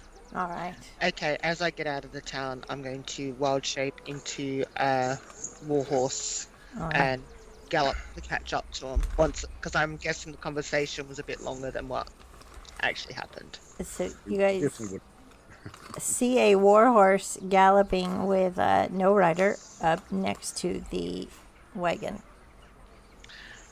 And I'm going to turn around and say to Ima, "Is Mizanora? Tell the rest of them, please." Oh, look, a strange horse. Maybe we should catch that and take that one for a ride. Yes, chuck a saddle on it. I mean, no, it's Sonora. I'm joking. Right. Yeah, that's mildly uncomfortable. Yeah, seems to have a fiery temperament. Right. Yeah, because there would be a fire tail. Yeah, beautiful red horse. Emer, with would you ask Vincent if he wouldn't mind picking up the pace a little? She's gonna sort of call out to Vincent and be like, we're sort of in a hurry because one of our friends has got lost or been kidnapped, and we really need to go quickly. I don't suppose you'd be able to go a bit faster for us, please. If I do, am I gonna get extra feed at the end of this? It's all uphill. Well, when we get there, we'll give you extra feed, and when we get back, we'll make sure we have a feast for you back from town. Oh, persuasion. Don't forget to tell him if it's Pell that's gone missing. I think he likes him a little bit. 18 persuasion. Ooh. Alright, you kind of see you see Ema going, and Vincent's going move back, and after some time you see his shoulders start heaving, and he's actually pushing a little bit harder than he was last. So, you guys... So, Zanora is going to say to Ema, she's going to get the rope that Sue gave her, and put it in her mouth, and imitate to Ema, "So I help Vincent for 3 hours." Okay, Ema will say, "Okay, we're gonna grab the rope and get Zenora to help pull the cart for 3 hours to move us along quickly. So Do you guys help? we will do that." Yep. We will lash her on to the cart. I'm looking here to see where you guys are. You can get there without a rest, but you will be hitting darkness. Are you traveling? You are traveling at a brisk pace, so we'll say dusk. But your animals are going to be very, very tired. And after 3 hours, Nora is going to revert back to her normal form. You still got a little bit of a ways to go. So, do you guys discuss if you're resting? So far, no sign of Pell. But you do see lots of kind of fresh hoof prints in the trail. Is it snowing yet? It is not snowing yet. It depends. If you at dusk, it's going to start to snow and be very wooded. You will be reaching the bottom of the mountain. Zenora would go for another 3 hours with Vincent, and if they took a short rest, she could do it another 2 times. So if they take about an hour rest, We don't want to push through the night. no, but that's fine. So we you've could got push 6 on hours into of the Zenora. night, yeah. You don't want to push Vincent too much because he won't be able to make it all the way up to the icespire. I think we'll go to dusk and we'll have to camp. All right. So Zenora will do 2, so she'll do 6 hours worth. All right. All right. So as you guys you're at the bottom of this beautiful icespire mountain. You can see it all the way from Vandalin. You see the footprints. If you guys check your map, you'll see there's a trail that's kind of hidden in the forest. Are you camping near it or outside of it? To the edge? Where do you want to... How fresh are the tracks? How far would I be able to know how long? They're snowed on, but yet they have a little bit of a dent. So the snow is coming down. So recent, within the last few hours. Probably. Okay. Possibly. So Sonora's going to look at Not going to catch up to them with Vincent at this pace, but we'll at least keeping a relative pace with them. But we do need to rest, and Vincent needs to rest as well. Vincent needs to rest, yes. I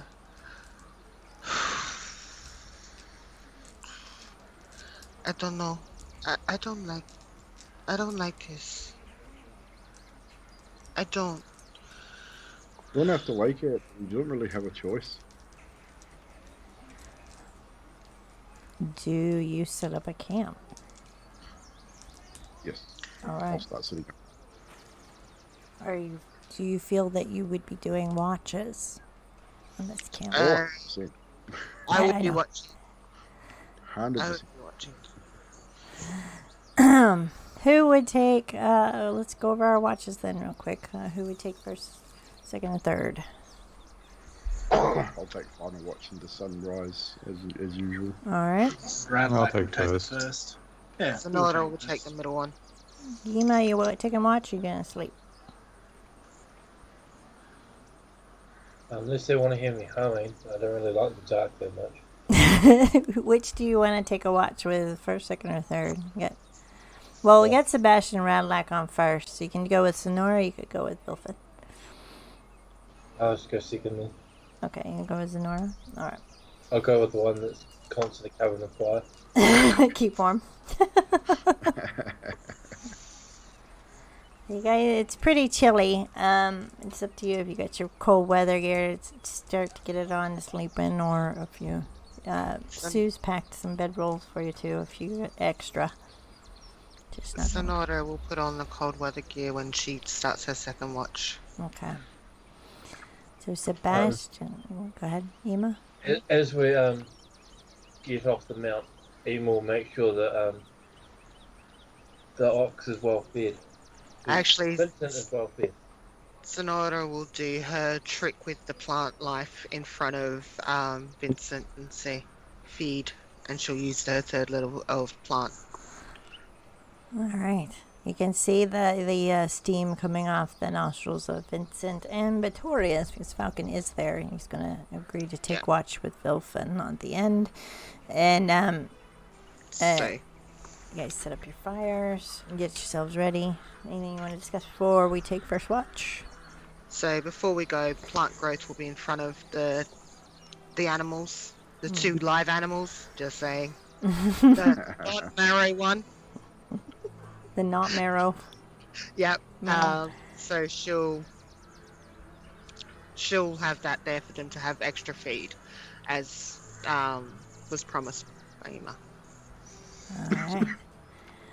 And Sebastian and Radalac, what are you going to be doing on your first watch before I have you roll perceptions? I'm going to be checking the cart to see if I can make it move quicker. Okay. So what would that be? Like a tinker check, maybe? Tinker Tiger, Tinker if you want check. to call it a tinker check. So, let's see. Ooh, Uh-oh. try again. That doesn't sound good. That's better. Ooh, that doesn't sound good. So, take that one away, put that to 3. Thank God I got a lot of them. So, 24. 5. 24. You see that you could probably make it into a sled, but at the same time, if you're looking up the hill, have you seen the map at all? Do you think you would have seen it? You would also see that it kind of gets pretty single file after this, and you're not too sure if a wagon's gonna make it.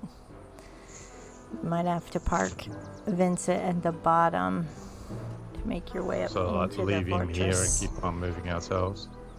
Possibly, from what the map's kind of showing, with the lines where the hillside dips down.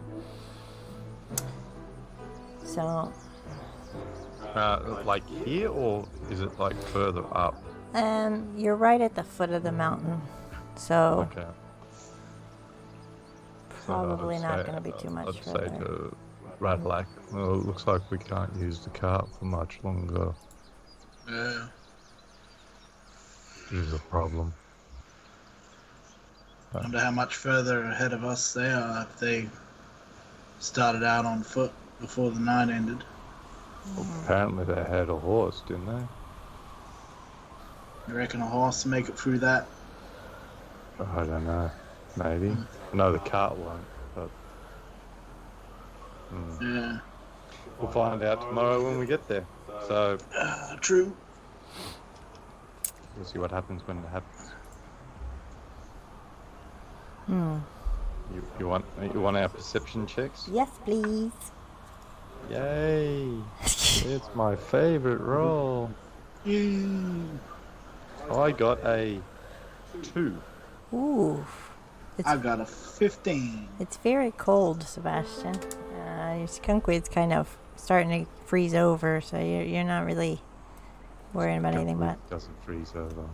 it's a little chilly. It's a little harsh. And Redleg, you notice a glowing in the campsite, kind of in one of the person's packs in your party. It kind of close to Zenora. Could have a look. So are you going to look in her pack while she's sleeping? He's gonna mull it over and decide that she'd want him to have a look. She'd want me to do it. Convince himself. She'd want me to. It's fine. Okay, There could be no bad repercussions from this. Sleight of hand, maybe, just to see if you can do it without waking her up. 5. Oh, good. you're Very very, cold. very noisy. I would Just say, gonna pour out and just go whack on that thing. Not like just whack a hand on it. she's kind of like rolling over, kind of like, I would say roll perception, Zora, see if you heard anything. If it was loud enough. Perception, Yeah. that would be an 11. 11. Yeah, you just roll over, kind of like, and you do make a very loud noise, but you reach in and you can lift it up, but you can't really get in there, and you do see like a bit, like the tip of her like horn, just the tip. Couldn't. The tip of the horn. Yeah.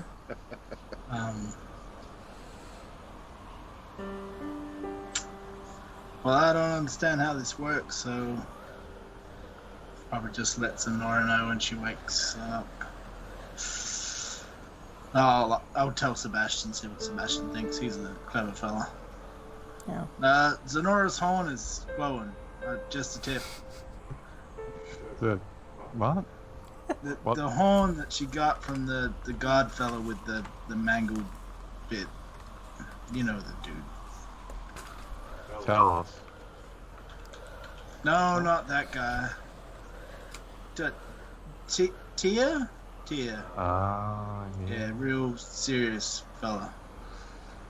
Yeah. I don't know if we should let her know now or Oh, I don't know what that means. Didn't he give you the mirror? Yeah, I got the mirror, yeah. Maybe it means there's an invisible person nearby. I grabbed my mirror out. Oh. It's not glowing, I'm guessing. What would I make it roll? I guess it would be perception. I hate being a broken record on the perception. Yeah, I'd say perception again. 18. Oh yeah. It starts to glow a little and then fades off.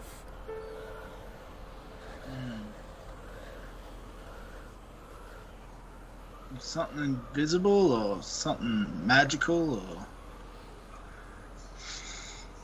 Man, I wish I listened to Boka more when he was telling me about all this magic guff. Yeah, magic's weird, man. Yeah.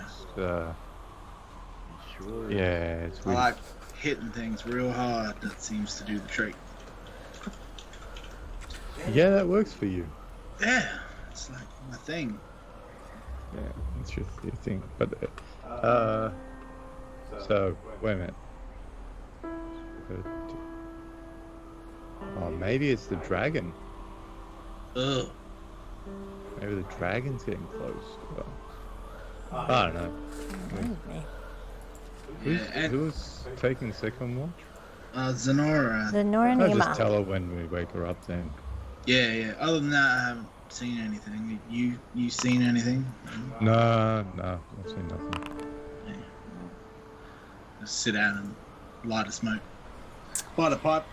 Alright, so nothing further happens when it's time to wake Ima and Nora. Who's waking up who? You've got Sonora. I'll get Ema. Yeah, that's a good call. So Bradley will wake up Sonora and let her know that he saw that her horn was glowing. I don't know what it means. Hopefully you can suss it out. I didn't want to pry too much. Okay. The mirror was doing a thing too, but not. I don't know if it's still. Yeah. Sonora's gonna take out the horn and look at it. We're at the base of Icespire Peak, aren't we? Sebastian, do you wake up Ima before we... Yeah, I wake up Emo and you go to bed? Yeah, and tell him that Sonora's horn was glowing. Alright, so Ima is with you to hear this then, probably, and if you're speaking around She'd be telling to herself whether Sonora. Oh, okay. Yeah, but we're at the base of the Dragon Peak. I got taught to do this when I got to Dragon at the base of the Dragon Peak. Are we close to the dragon? Would I know that this would probably be the base of the Dragon Peak? Do you check the map? It does look to be kind of roughly, with the trees and everything, where you would be, with the landmarks, to be the base. You don't know if it glows brighter or yet, it wasn't really anything but to blow this at the base of the bottom of Icespire Peak when you're nearby. So. That seems like it might draw a bit of attention. I ain't saying don't, but...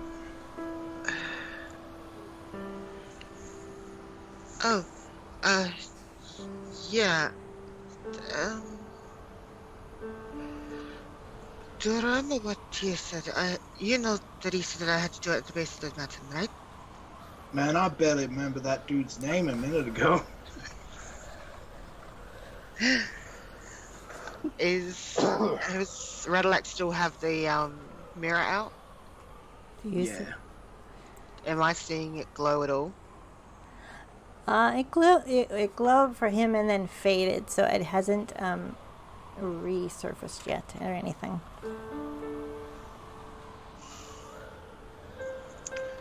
So go get some sleep, Radalac. Go get some sleep. No. Ima, is Vincent and Victoria asleep?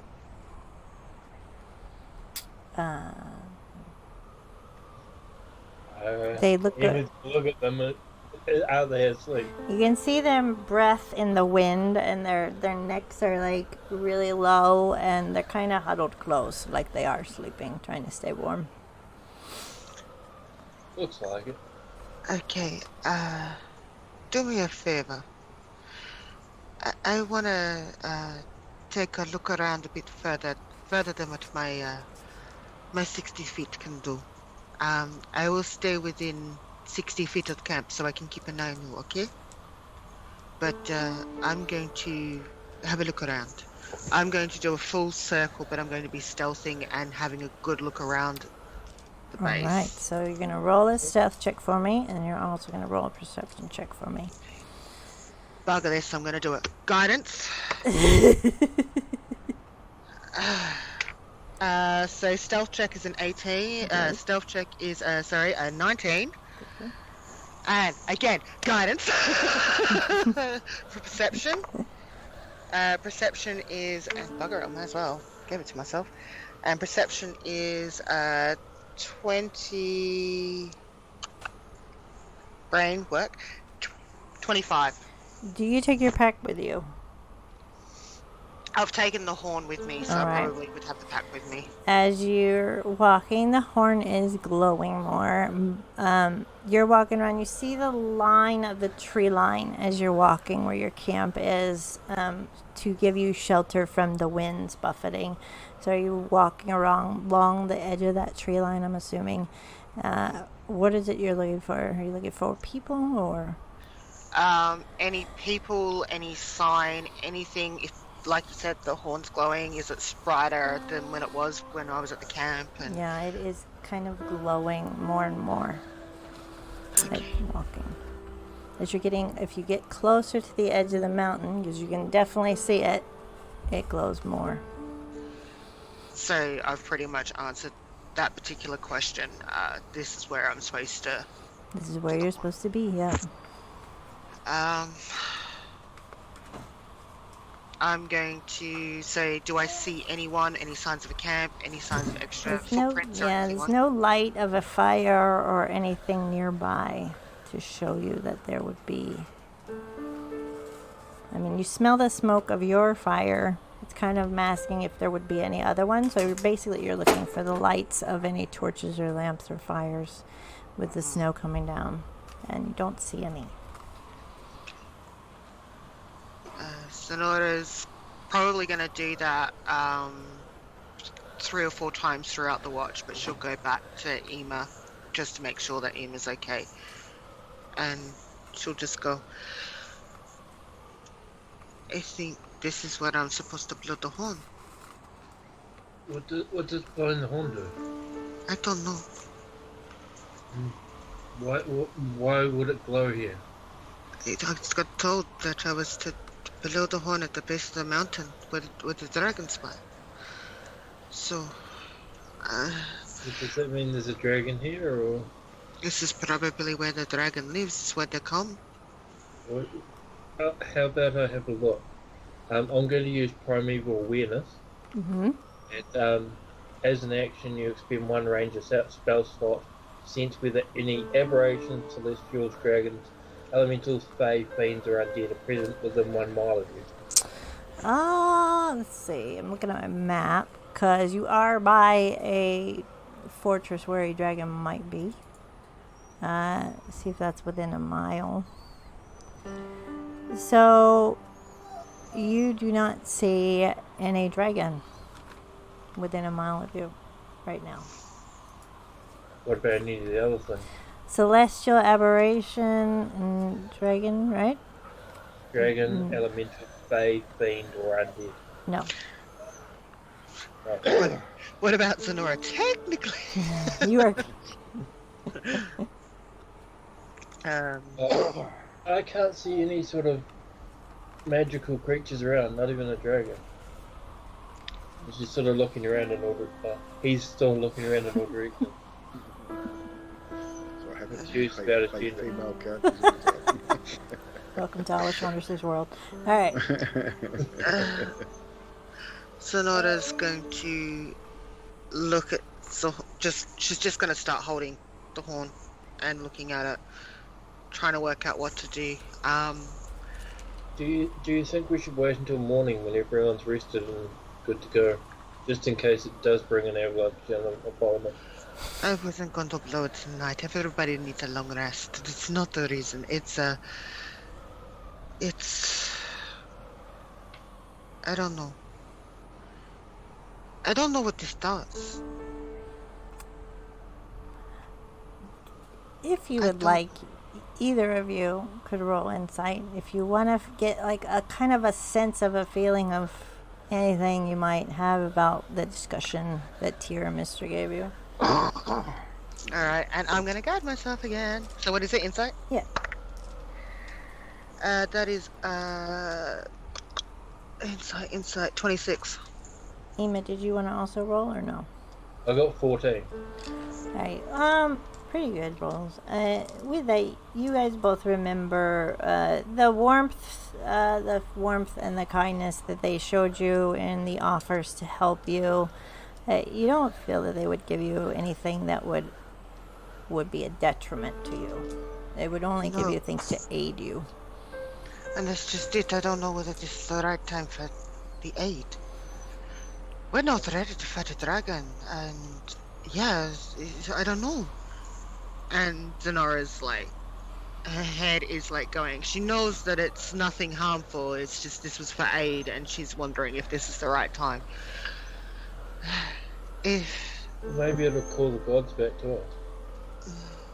I don't know. Our watch is finished, so So do you wake Falcon and Vilfin?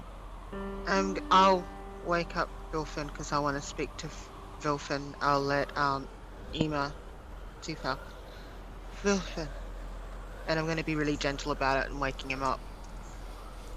What? Fuck, Yes, it's sir. cold. I think my beard's frozen. Do you want me to warm it up? No, I'm good. Thank you. Right, what? What's up? Well, your watch is up, but I have Right. the horn that Tia gave me. Aye. Mistra and Tia. What out of it? What's happening? And I'll just hold it up and it's slightly cold. Well, that's new. We're at the base of the mountain of the dragon. Isn't that what they said? Like, To blow it down. yeah. I let you think on it, and we talk to everyone in the morning. But I'm gonna get some rest. Yeah, I mean, definitely don't do it now. I mean, half of us are asleep. I wasn't going to do it now. If I was going to do it, I would have done it already. But just letting you know that it is a conundrum, so maybe you want to speak to Falcon about it. Are you right? Okay. And Sonora will place the horn back in the pack, and she's going to cuddle the pack to her and go to sleep. And that's her time. Amos is going to snuggle in next to Victorious and Vincent. Aw. Okay. You wake Falcon. Yeah. You wake Falcon, Ema. Yeah, I'll wake Falcon first. All right. So, And he thanks you and pats you on the back, and you go and snuggle up to smelling like ox and horse, but it's that nice warmth that they give, so they're keeping you nice and toasty.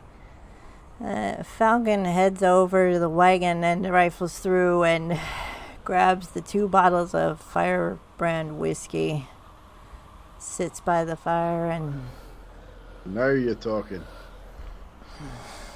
warm you Best up. way to warm up ever. And he just starts drinking.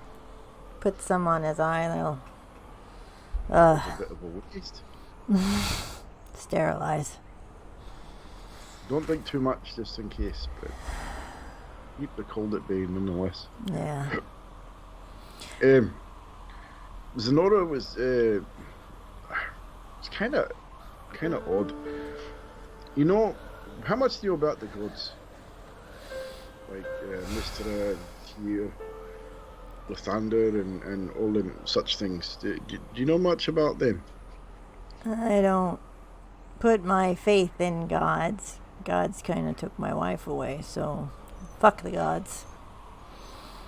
Fair point. But anywho, I mean, I believe in Lathander, the god of the sun, or it's kind of shite. But I've never talked to him like face to face. But it appears that Mistra and Tyr kind of presented themselves to us the other day and gave us some gifts. One of these gifts was a wee horn, and they said to Zenora to blow it at the base of the mountain. I'm not entirely sure why, but it appears to be glowing. Is this a god like Yes. Talos? Or is this a god like... No, more like Lathander. A good god, apparently. I mean, I don't follow Tyr and Mistra personally. I don't know that much about them. They seemed on the level. Have they helped you? Sort of, so far. I mean, they gave me this here staff. It's a pretty staff. Does pretty good damage too. Oh, well, I mean, if they actually helped you and not summon a giant boar from the sky to kill you, then I'd probably listen to them. Yeah. But anywho, I'm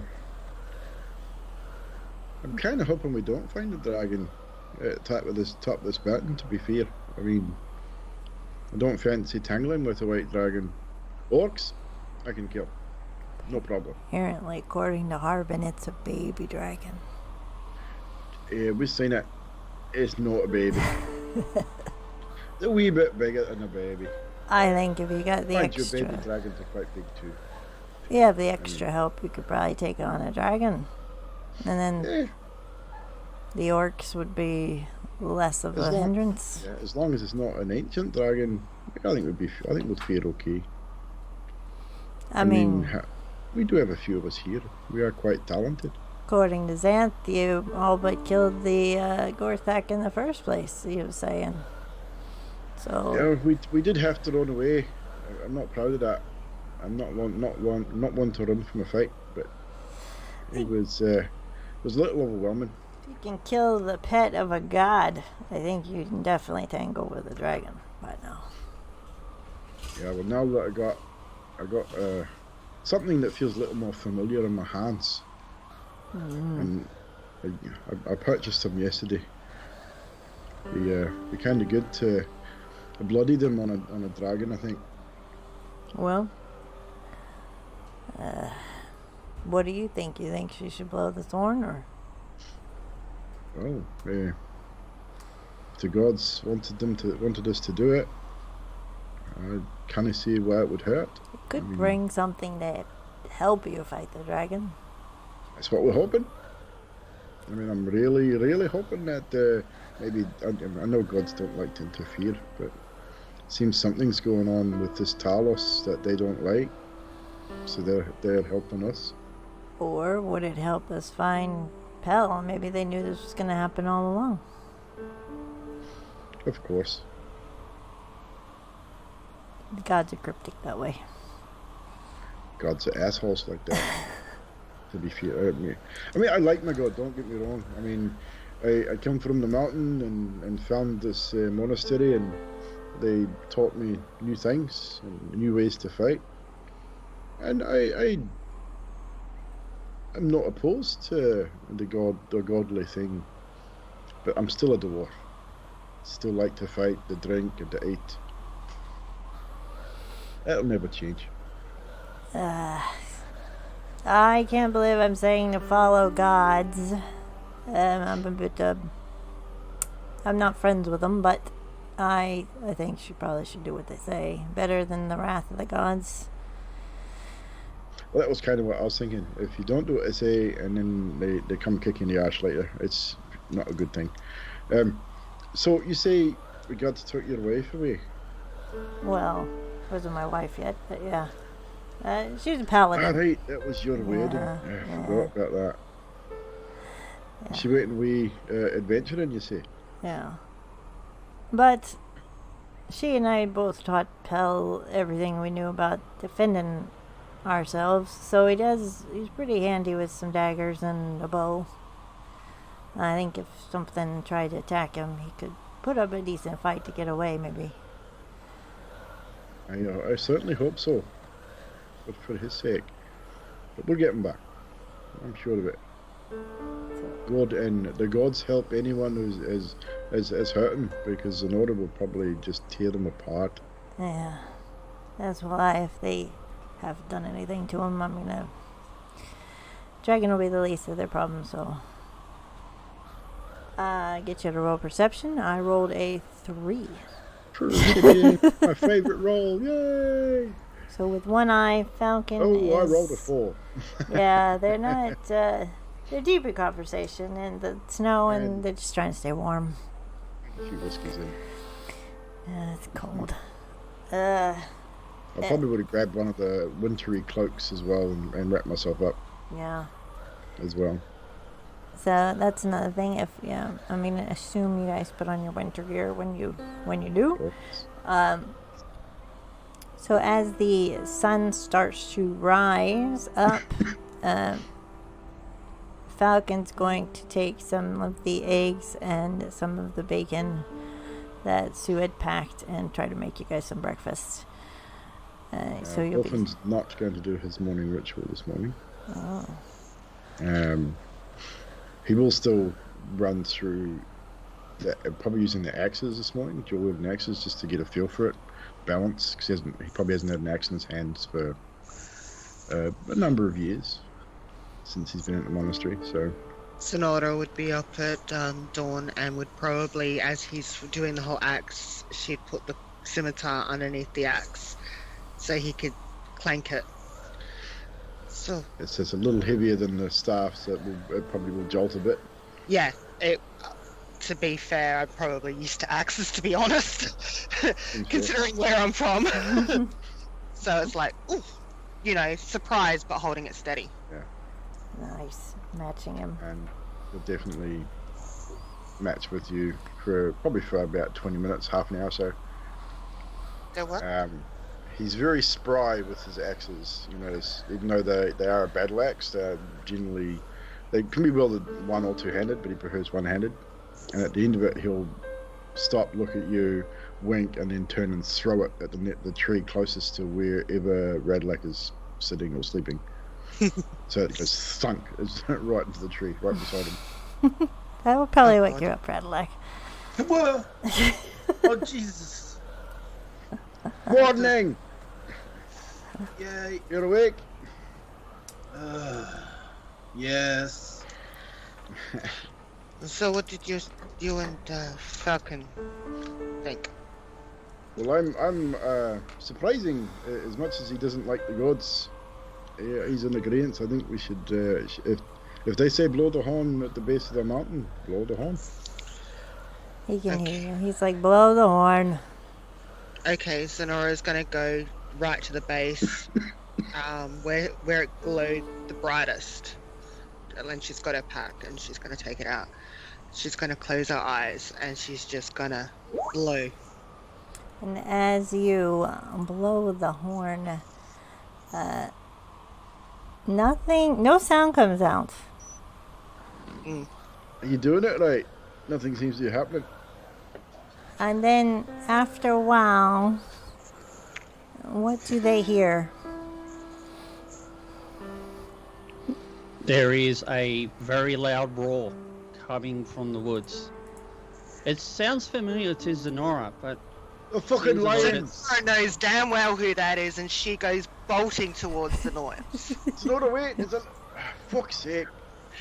When Hey she guys, Nora's run off into the tree. What the fuck are you doing here? So early in the morning for this. Oh, you're not wrong.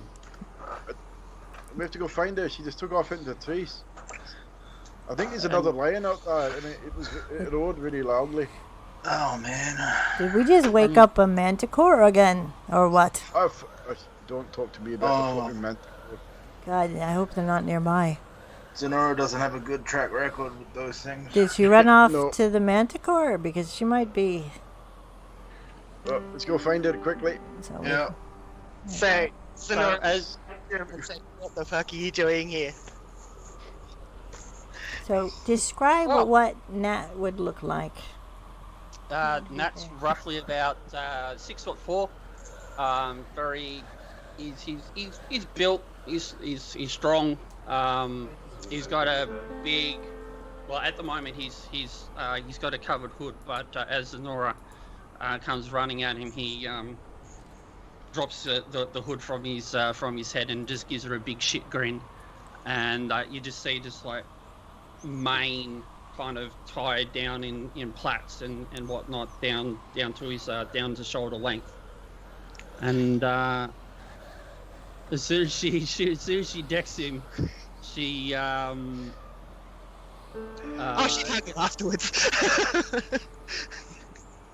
Oh, it's a fight. Let's. Oh. Well, We'll I come mean, rushing up. Like, you used the horn, so I'm here to answer the call and to aid your friends and fuck, now there's two of them. Oh Christ! So, as well as you, my little sister. so. Hello, Z. Oh, jeez. Ned, what are you doing here? You're supposed to be looking after the pride. Look, I'm here for a reason. You want to know about the pride. We don't really have time for that conversation right now, but I'll explain. Thea is fine. She's with me. She's in a very, very safe place. She is here? She is here. Not close by, but she's in a place very safe. Okay. Alright, who the fuck is this? Yeah. Oh. Do Hello. I need to throw my axe at him? Uh, By any chance? Wilson And and multiplying. to me, my brother Ned. Wait, what? Oh. Brother. This is Xenathor. Xenathor. Nice to meet you. I'm Is Falcon. this? Hey, Did the horn do this? Did you magically appear out of thin air or something? No, I've been waiting up here? for the allotted time. I've been keeping my eye on you guys. Yeah, yours. I wouldn't be lying to you. Lion. I'm going to slap you. Lord the Pawns. Sorry. Okay. Zenora's like a million things going in at once through her head, trying to work things out. Well, we go back to the Please fire tell and me get you don't warm. set things on fire as well. Because that's the last thing we need is two of you. My bed couldn't take it. Yeah, I'm My inner fire is a little bit different to my little sister over here. You remember how you told me that I should probably think before I act? I didn't do that. So, It cost me a foot on my beard. Yeah, kinda not even once. Yeah. I've heard That stories. sounds like Z. That sounds like Z. As much as we like it, I did like my beard better, but I'm getting used to the shorter look. Okay. So is it just Thea? It's just Thea. Thea and myself. Yeah, get fucking over here. We're going to the camp now. We have breakfast. Come on. Jeez.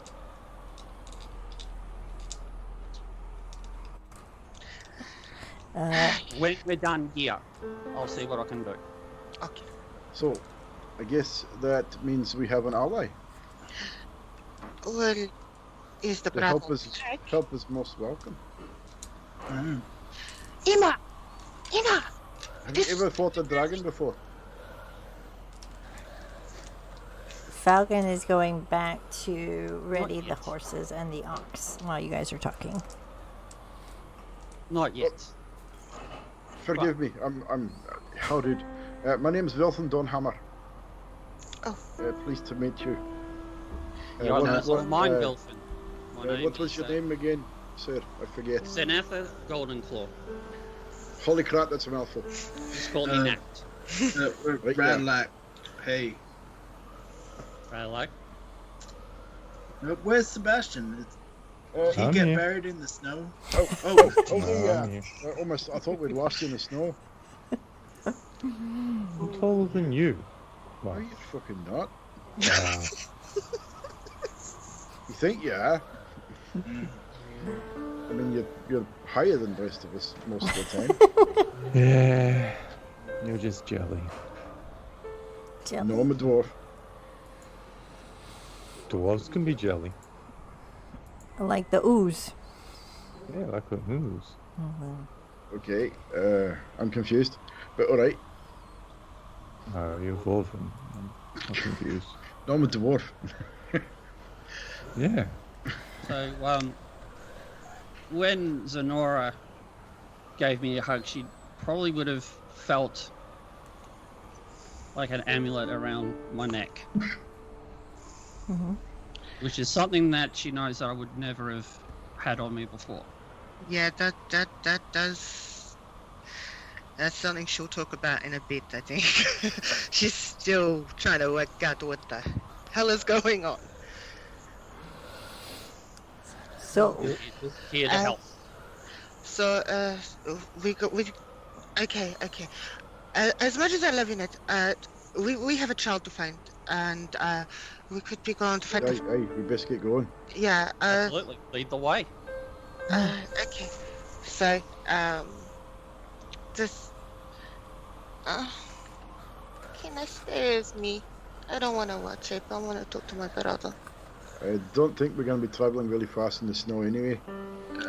Even via horse and ox. And I'm pretty sure that looking up this path here, we're not getting a cart up there all the way. No. So best off leave it here anyway. From what I saw from when I was looking last night, it didn't look like a cart could go up. It looked like, at best, we'd be lucky to get Vincent up there. I think Vincent will be right. Yeah. He's an ox. I think So we should have we might- Vincent pack. yeah, we might have to do that. Or single file. I don't know if they have stables up there. I don't know what's up there. Do you prefer leaving the animals here and just going on foot? I think Might- maybe. Might even, I might think even it's the might best even be idea. faster.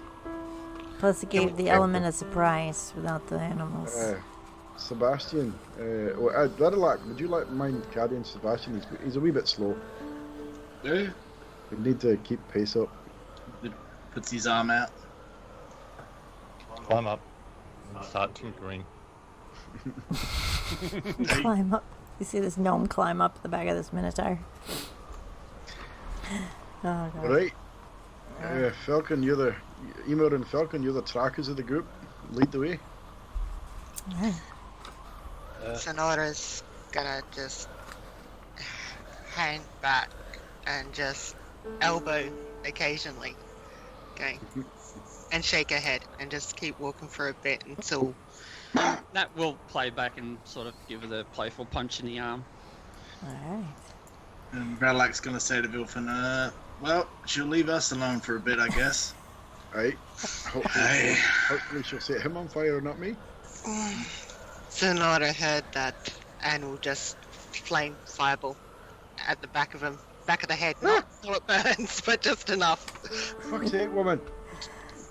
And was that just kidding. laughs. It was just a joke. That just laughs. So, you haven't changed. So Vilfin, remember, you've got battle axes, they got metal handles. No, they got wooden handles and metal heads. I'm not stupid.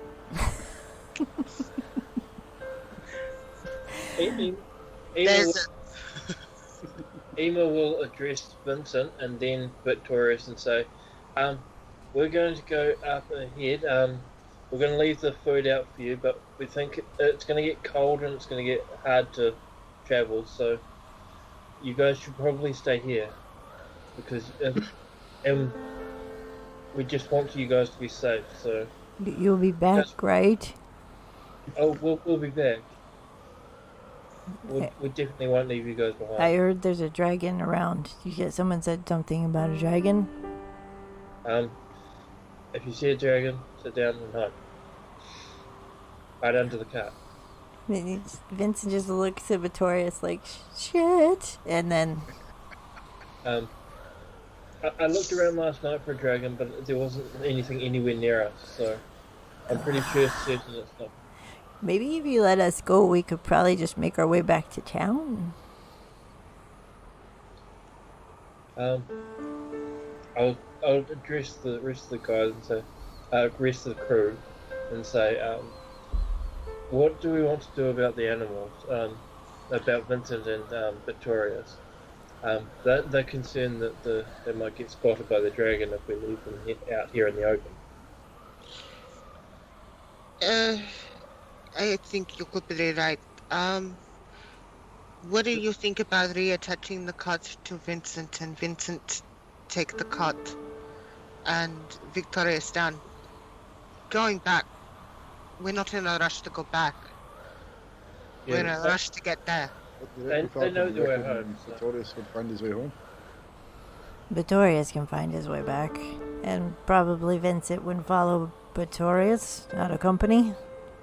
Maybe? Yeah, they know their way around here, so I'm sure they'll be able to find their way. Sonora will walk back and attach the cart to Vincent. And that comes and helps. Just pat Vincent and say, Make sure to get all that cold weather gear off there. We're going to need it. well then come and get it, don't be so lazy. I'm already wearing mine. I'm not getting yours for you. I'm already wearing it. And I Just making sure. pat Vincent and go, I will get you some apples. And I'll pat Victorious and go, I will get you some apples too. And then I'll pat Emma on the head and I will get you some apples as well. And then I'll walk up. Oh, yeah, he used to do that. Unless One of we us get left eaten in. by a dragon. And what is left in the cart, I'll pick up and just plonk it on my shoulders to help carry the load. Alright. Emil say to Vincent, we agree, you're right. It might be best if you walked back to town. We'll catch up with you eventually. Just so you guys remain safe. Thank you. Enough. What, Sadiq? Couldn't hear him.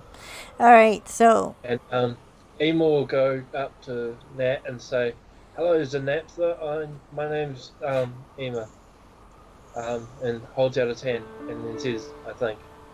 And And Nat will extend his arm in the, like the warrior style kind of handshake, and so pleasure to meet you, Emma. Just call me Nat if you like.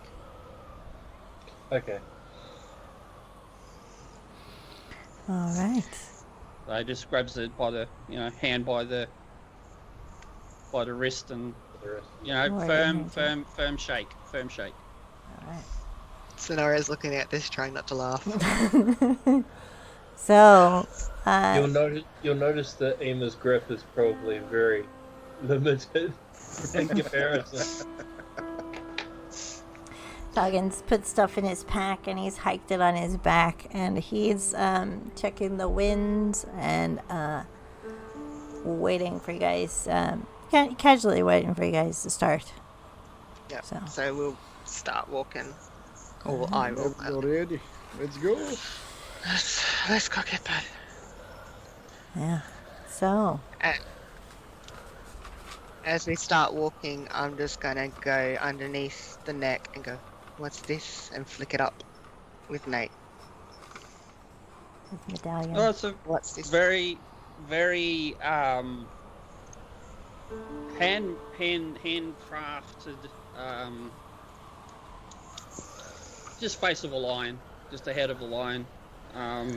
Is it just very fancy. similar to the focus that I have? Yes. Yeah. So. It's look, a lot has changed since we last met, and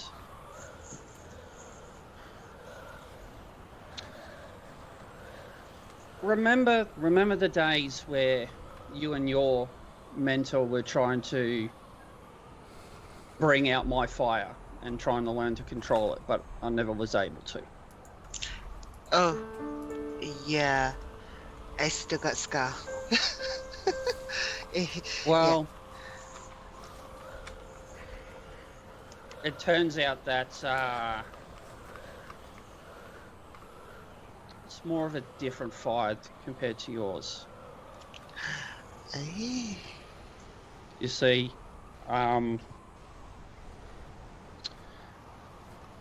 not long after, and you kind of notice that his head bows a little bit, kind of nonchalantly, and in a way that's sort of not Nat. From memory, you always remember him as strong, and never puts his head down in front of anybody. But this time, it's kind of like his head goes down. Sonora's gonna grab his jaw and put it up. What? About 2 years after you left, Everything was going well. The pride was flourishing. The lands were great.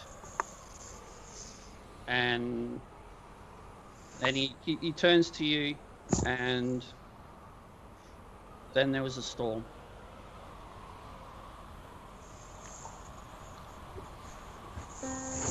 And we were surrounded. There was this lightning ball, and there was many of his minions. We fought, but there was just too many of them. And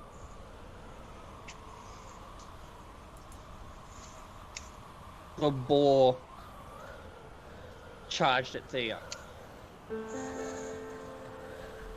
and got us square with his tusk. She was really, really badly hurt. I had no choice, Z. I had no choice. I had to call the retreat. We had to go. There's no shame in retreating. I know the bull. I know the bull. So the only thing I could do was run to her, grab her, and just run.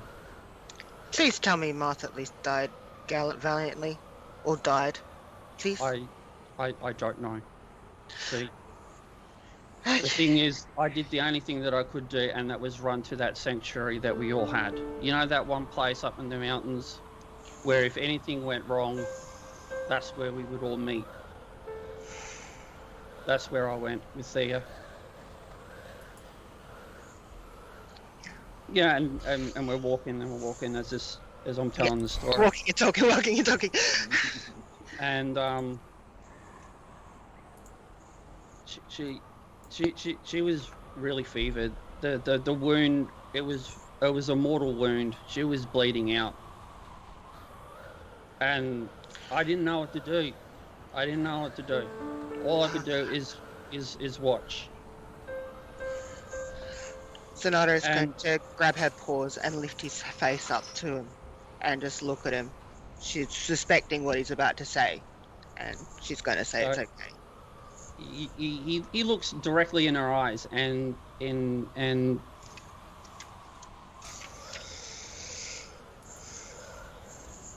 I put my hands on her. Like I thought she was dying. I thought she was gone. The fever was too much. And then I felt it. That fire. I felt warm. And I don't know at that time what happened, but the wounds were healing.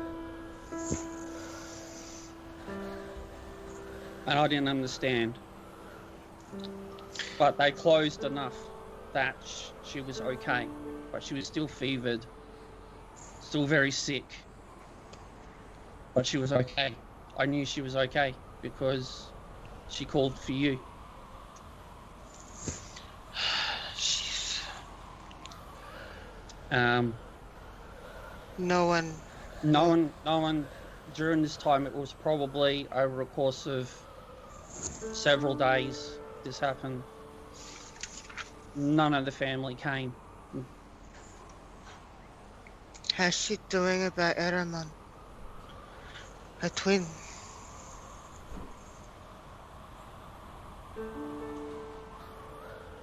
She's struggling.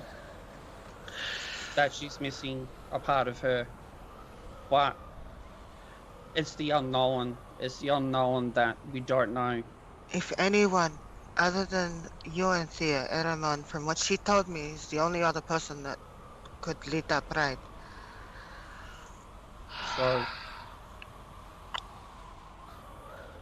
So while I was sitting there, I was just standing out watch, and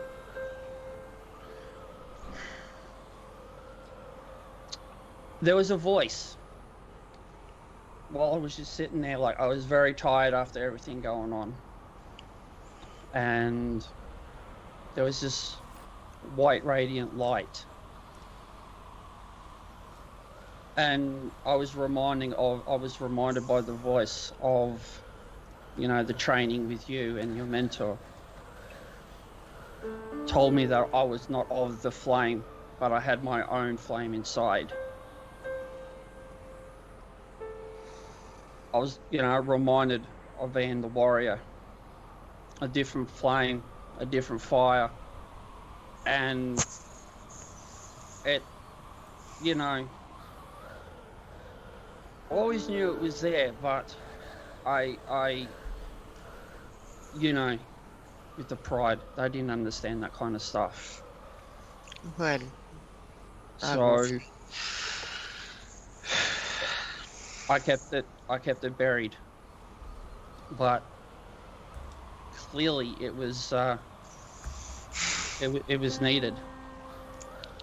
And then the white radiant light.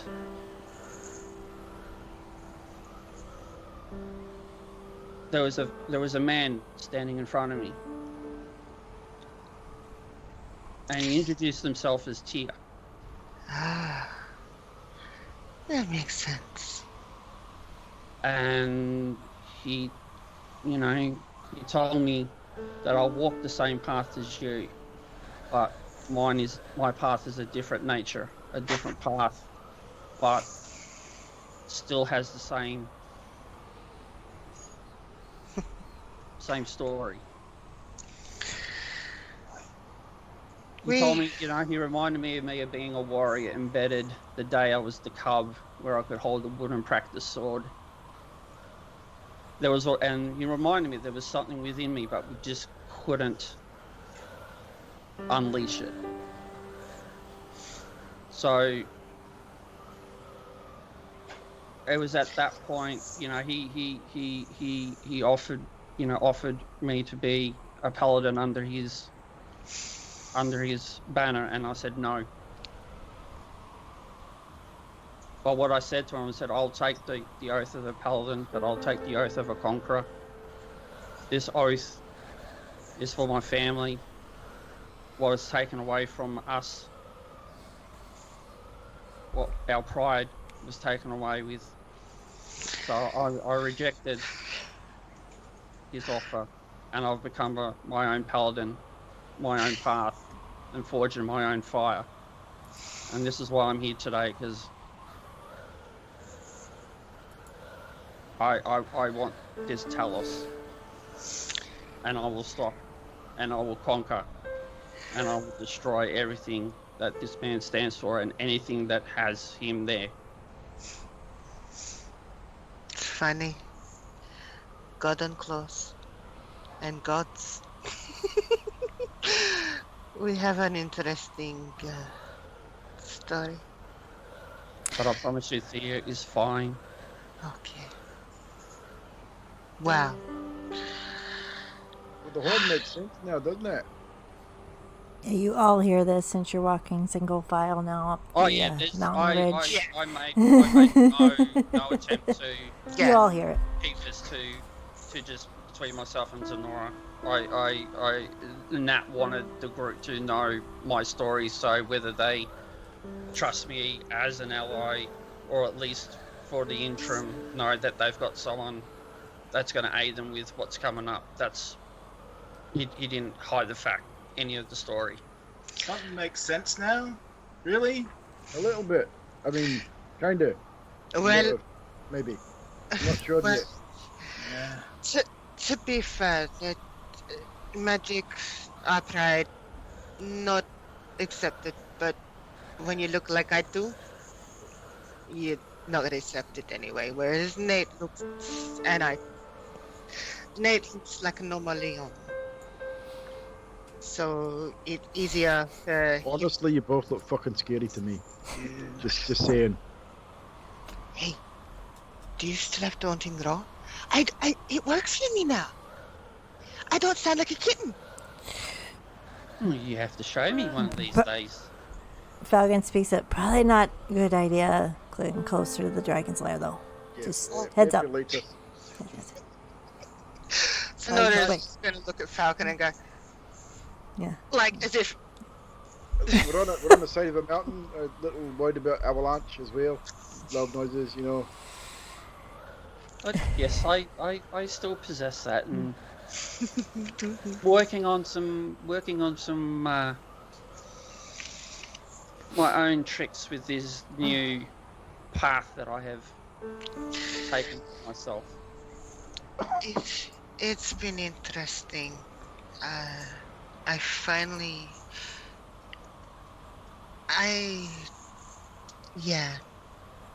The sanctuary. I went there first. I slept a lot. And then I started to travel. Do you know how many people are scared of Leonin? I am. Well, I was. Not so much anymore, but I was. It apparently. Oh God! Can we please? You have to come to the village. We have to see Herb and Weston together. Oh Christ! Yeah, definitely. Oh, please tell me you're going to do that. I'd like to see that. You have to come to Fendelin. Come. Oh, and with Thea. Oh God! 3 Leonins. Oh God! That would be gold. I would pay gold. We are golden claws after all. Sonora's just got this faraway look as she's walking, feeling slightly chaotic in the whole sort of it. He's a horse. Nah, I mean, I'm pretty sure from the story I gathered that you're definitely a good guy. But obviously not one to be trifled with. So, what exactly is your skill? I mean, you said you're a paladin. I've heard of them before, but I'm not entirely sure what they do. To be honest with you, Vilfin, I'm still working that out. This is like I'm only fairly new to this path, but you know. So actually, DM question: what armor and weapon? So I'm at the moment. I'm wearing, well, other than the cloak for the winter, I got chainmail, and you would see a pole arm and a two-handed great sword. Yeah, he's got the paladin, the metal chainmail armor, and all decked out. So the great sword, like Wilfin would be relatively happy about that. Just He's a pretty imposing, countenance about him. And you'd also see his shield, but he's not actually got it equipped. Yep. You can shield on your back. Yep.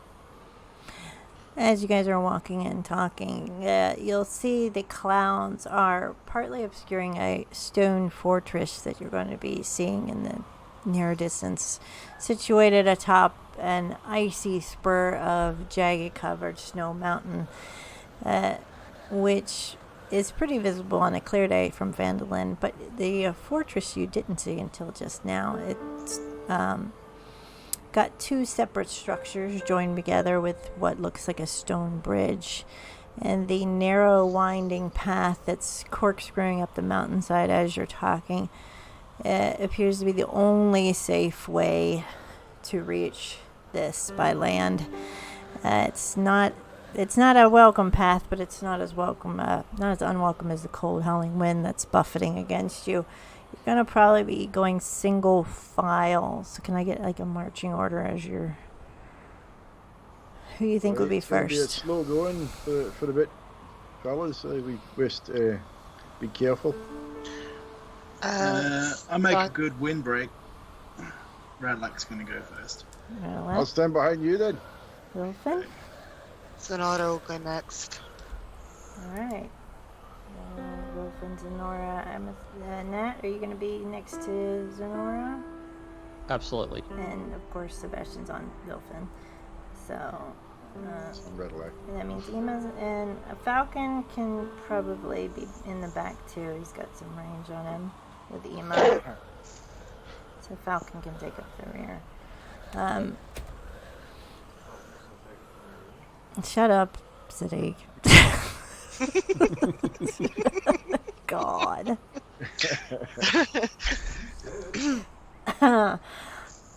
right. So, as you guys get closer, Sonora's going to be doing an active look from where she is, from side to side. you're gonna see this gatehouse is it's gonna wind all the way around a gatehouse, which I'm not showing you yet because you'll see what's in there. It's got arrow slits. You can see that from where you're walking. And are you trying to, well, you're pretty much, your sound is masked with the winds as long as you don't do anything that's very loud. Yeah, Bradlack was gonna ask. He's like, I know it's not our thing, but do you think we should go in quiet, like? Well, I would say so. Here. I mean, they're definitely here before us. Nah, you don't look like you'd be relatively quiet and all that metal, but do our best, I guess. Yeah. So yeah, we should go in stealth. Well, with a bit of my military background, I would probably know there might be an easier way to move up towards the. I think we're on a pretty sheer cliff. Unfortunately, yeah, it's a sheer cliff. The only thing that you can do is try and be quiet. If something hits him, I'll hit him real hard. This fortress was built on a vantage point that absolutely everything coming up would be seen. Not everybody so have to has move as both. quietly as possible. So that I would have relayed back. Yeah. As you start to get closer, you do roll. If you want to roll your perceptions and tell me who got above a 15. It's probably easier that way. Oh god, I love this guidance. I'm going to burn an advantage. 21. 21, good. 15. Not 13, even with guidance. Those of you that got above a 15 should probably just said that. You see firelight moving. You can see the arrow slits and you see the light. So there is movement of a torch or something inside this gatehouse down below, which I'm kind of hiding from you guys. And it stops as you get to about here, and it starts to move. So something might have spotted you. Do you give a motion, or do you just keep going? You do anything? Did you guys see that? We may have been spotted. Sonora's going They to... didn't raise an alarm. Yeah, just don't know how movement. many there are though. So Sonora's going to take the cape and put it completely over her and make it the color of the surroundings, so it looks as if there's one less just in case. Nice. And she's going to stealth the whole way now. Alright, roll stealth for me. With advantage, because you are the color of the snow. Falcon's going to kind of say... 21. 21's good. Alright, so... Let's see, look at my hearing here. So Zenora, Im, and Falcon would probably hear... you'd hear Falcon say, if they're smart enough, they won't do anything to wake the dragon either. So that could be our advantage. let's keep moving. Quietly, still, I guess. Wilfon's going to moving as quietly as possible, so 14 on stealth check. Good. Alright, is anyone going to do a stealth check and get under a, let's say 10? I got a 19. Because you've got the snow helping. Everybody good? Everybody's good? I don't think I'm on Radlax's back, so I don't need to. True. Nat, you have to roll at disadvantage because of your armor, so being a paladin. Sonora will put guidance, which means you'll have a d4 to add to that. Okay. So you roll a d4. So you roll I and got take... 15 anyway. Okay, good. So 15 plus 4, 19? Okay, good. So... I don't think Emma would try and be stealthy. You make it up. It's a large wooden door, the kind that a dwarven fortress, half-dwarven fortress would be fitting, with metal. Do you knock, or do you see if it's open? We got Definitely not going to knock. Radalac at the front. Oh God, Radalac knocking. Yeah, I don't think knocking's a good idea. Well, you said this is dwarven, right? So I turned to Vilf and I said, "What do you know of this place?" Actually, yeah. What would I know of the makeup of this particular door? Like, Are we going off your previous It is- history check of the fortress, or do you want to make a new one? Because yours was pretty I'll probably good. make a new one. yeah. So It it's was more, pretty do good. we know, like, whether the people, It's you know, it's the been abandoned. inhabitants? It's abandoned. Orcs drove them out. Apparently. Sonora's gonna stay hidden, by the way, so you can't. No one, you know where she is, but no one will really know where she is because she's got the. Vilfin's going to check to see if it's locked first before doing anything. All right. So you check the door, and it is unlocked for you and slightly ajar. Does it seem like it'd be easily moved, or is there snow build-up? And there's Rusted? no snow build-up, so it is a working door right now. Okay. Let's move it slightly, see if it makes any noise. Which way does the door go? Yeah, in or out. It's going inward. No, it's going So- outward. I'm outside. double checking. It's going outward. Okay. So I'll open it move it just like an inch to see if it's going to squeak or make any kind of noise. And you hear from the arrow slit with the firelight by it, "Get in before you wake the dragon. Quickly." Okay. I don't argue with that. Inside, So Quickly. I'll go in. quietly. All right. I'll wait until everybody else goes in, and then I'll come in the rear. Vilfin will do the same. All right. Sonora would have been third to last if they're going that, because she's still technically hidden. Everyone's going to stand there waiting for everyone else to go. Everyone's like, after you, no, after you. No, After you. I'm hidden. Uma casually walks in.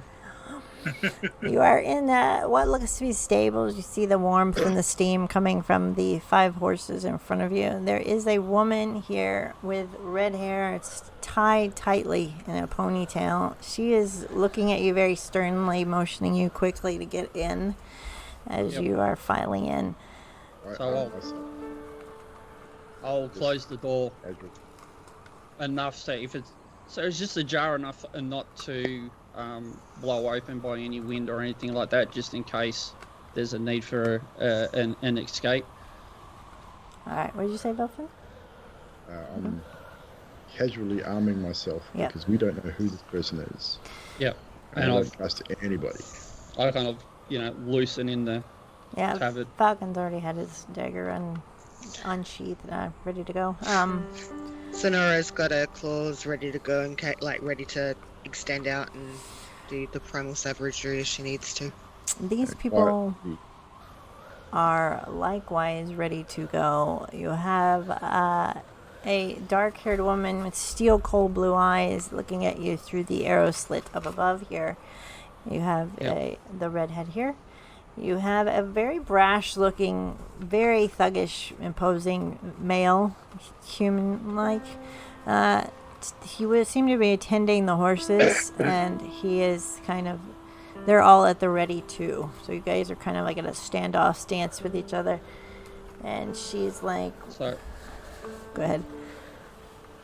I was going to kind of step a little bit forward and say, my name is Zanentha the Golden Claw. We mean you no harm. We are just passing through. We are after a child that is possibly making their way up this way. Child. We just want safe pace. We just want safe passage. What are you going to do with the child when you get him? You going to leave? Take him home. Take him back to his family. So you're Where going to he leave? belongs. You're not going to attack the dragon? Well, not planning on yet. it right now. Later, maybe. Is the child here? Is that what you're suggesting? Possibly. We want to get the child to safety. That's the main reason why we're here. He was here, but he got away. Which way? He went further in across the bridge. Towards the dragon? Yes. Out of curiosity, what do you call yourselves? You've heard of us as a name? We're the Reavers. Ah, why did you have Pearl? She's not bullshit. She wants to know why. Are you going to roll insight on her? Yeah, I will if I have to, and I'll give myself guidance for it. All right. Gotta love guidance as a cantrip. Okay. And I will use an advantage. Oh, shit. You have to take the second. So, Okay. so insight. First one wasn't. Yeah, are you seeing if Still a she's 14. are you seeing Still a if 14. she's going to bullshit you with her next sentence, or are you seeing if she's bullshitting you right now? What are you looking for? See if she's gonna bullshit me with the next sentence. Okay. Well, she is looking at you, and she's like, "Pell asked to come with us, apparently, according to Dobin. Why would you take a child He up asked a to come with mountain us." in the winter to see a fucking dragon? Are you insane? So you're coming up here to question us, but you're not here to fight a dragon? I find this highly suspicious, because everyone here is here for gold. We're here for the child. Yeah. And for the kidnappers that took him. But if what you say is true, that he asked to come, why? Fucking, just out of curiosity, would Pell have asked a stranger to take him to see a fucking dragon? Yeah, I'm getting about tired of this shit. Give too, me my son right? back, he says. And we're going to end it there, because before we get into any initiative, that would be a really big thing. Oh no! You know it's coming. Sonora's about ready to get hit with the fireball out. And I don't know if any of you caught that. But, yeah. Stew! Oh no, I caught that. Caught that bit. Alright. So, we have, we are at icespire hold. So... And God, it took you forever to blow that horn. Me and Magic were in DMs like, God, it's like pulling it. Would you like to know that I had a funny feeling when you said it was just a year? I was going to go, I bet you anything, it's one of my family members, it's one of the family members. And I was sitting there going, and then We should have stayed at the carnival. We could have had a great time. I know. Fuck Pell.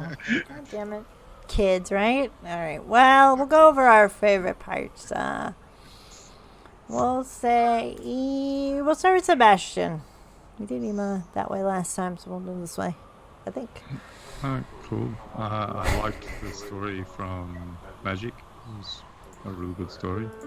Enjoyed someone almost dying, but not dying because he actually found his powers. A good way of doing a backstory. That's pretty much it, because not a lot else happened that comes from memory, really. Yeah, I was trying to get you guys here. So, Yeah, someone was being a bit pushy today. pushy to get you here. Radalac. So of course Nate and his story and all that, but all three watches, like, there's just some good moments in each of the watches that I really like. They're all sort of different, and yeah, thought it was good. Nice. And Mina, aka Zenora. I have a couple. I like how the story that I had was expanded upon. And thank you for letting Thea live. I was so worried that she wasn't going to. You think I'm going to let that going to happen and then suffer your wrath afterwards? Yeah, because you could just say it was Yanti's fault. I wouldn't have believed it completely. The other one too is I kind of like the Falcon Vilfin conversation. That was really, really interesting. I enjoyed that part. And the pushiness of the DM, and I could see she was trying to... Just get there. What's the one thing to get Zenora to do something? Add a child to it. That was the 4 options I had, and I rolled a 3. That was number 3. So, yeah. Vilfin. Well, I'm just going to go jump right into complimenting the DM on that story hook, because I know what it's like to try and get players to a specific point in a game, and sometimes it's not easy to do without seeming pushy and seeming like it's very fabricated. So the whole Pell thing, Falcon was going to go after him no matter what. Zenora is Zenora. She's going to go after him. I mean, generally speaking, the group is generally pretty good. So chances are we're going to go after this kid either way. So I just compliments to you for that story hook. Just coming up with that idea was enough to sort of push the story in a particular direction. But yeah, this just the RP in general. The Watchers, again, Grim, agree with you, man. Just the interaction between the different players for different reasons, and then of course the horn blowing and Magic coming in as Nat, and that interaction between Zenora and Nat with sort of corroborating backstories and filling in blanks from her time away from her pride and that kind of thing was was really cool. Well done, Magic. Yeah. Ema. What was your favorite part? I've got a few things here. I've got somebody saying leotards for Leonins. That's been a thing from right back from Dabbledob. By the way, click that. Someone clip it. Sebastian wanting to find food over finding a lost child. That was crack up. The whole just the tip situation. Oh God. I couldn't help it. Oh, and then there was from the rear. Oh, shut up. It's got to happen. Lots of innuendos. Can't help it. And Nat. Go ahead. A couple more. Go ahead. Vincent and Victoria's been afraid of dragon. Just what if a dragon comes by? Yeah. And somebody said, I wouldn't be lying to you. Yeah, that was Magic. It had to happen. Okay, Magic, aka Nat. I'm liking Radalak. Is a character where, he's got the concept, but that's about it, and just kind of how he's trying to process everything into a way that he can understand it. Talking about the guy with the arm, what's his name again, and all that. He knew who he was, but he just couldn't remember the name, and how does this thing work again, and all that kind of stuff. So I'm really enjoying how he's trying to understand what's going on around him in a way that he can put it into his own methodology. Thank you. The simplicities of it. Mm-hmm. Yeah. He's very good at that. And of course, I'm just loving the interaction with the party in general. I mean, you can see like there's again, there's a Nora Vilfin, that's always a good combo, and especially Zenora and Ema. Those two are working together with that similarity.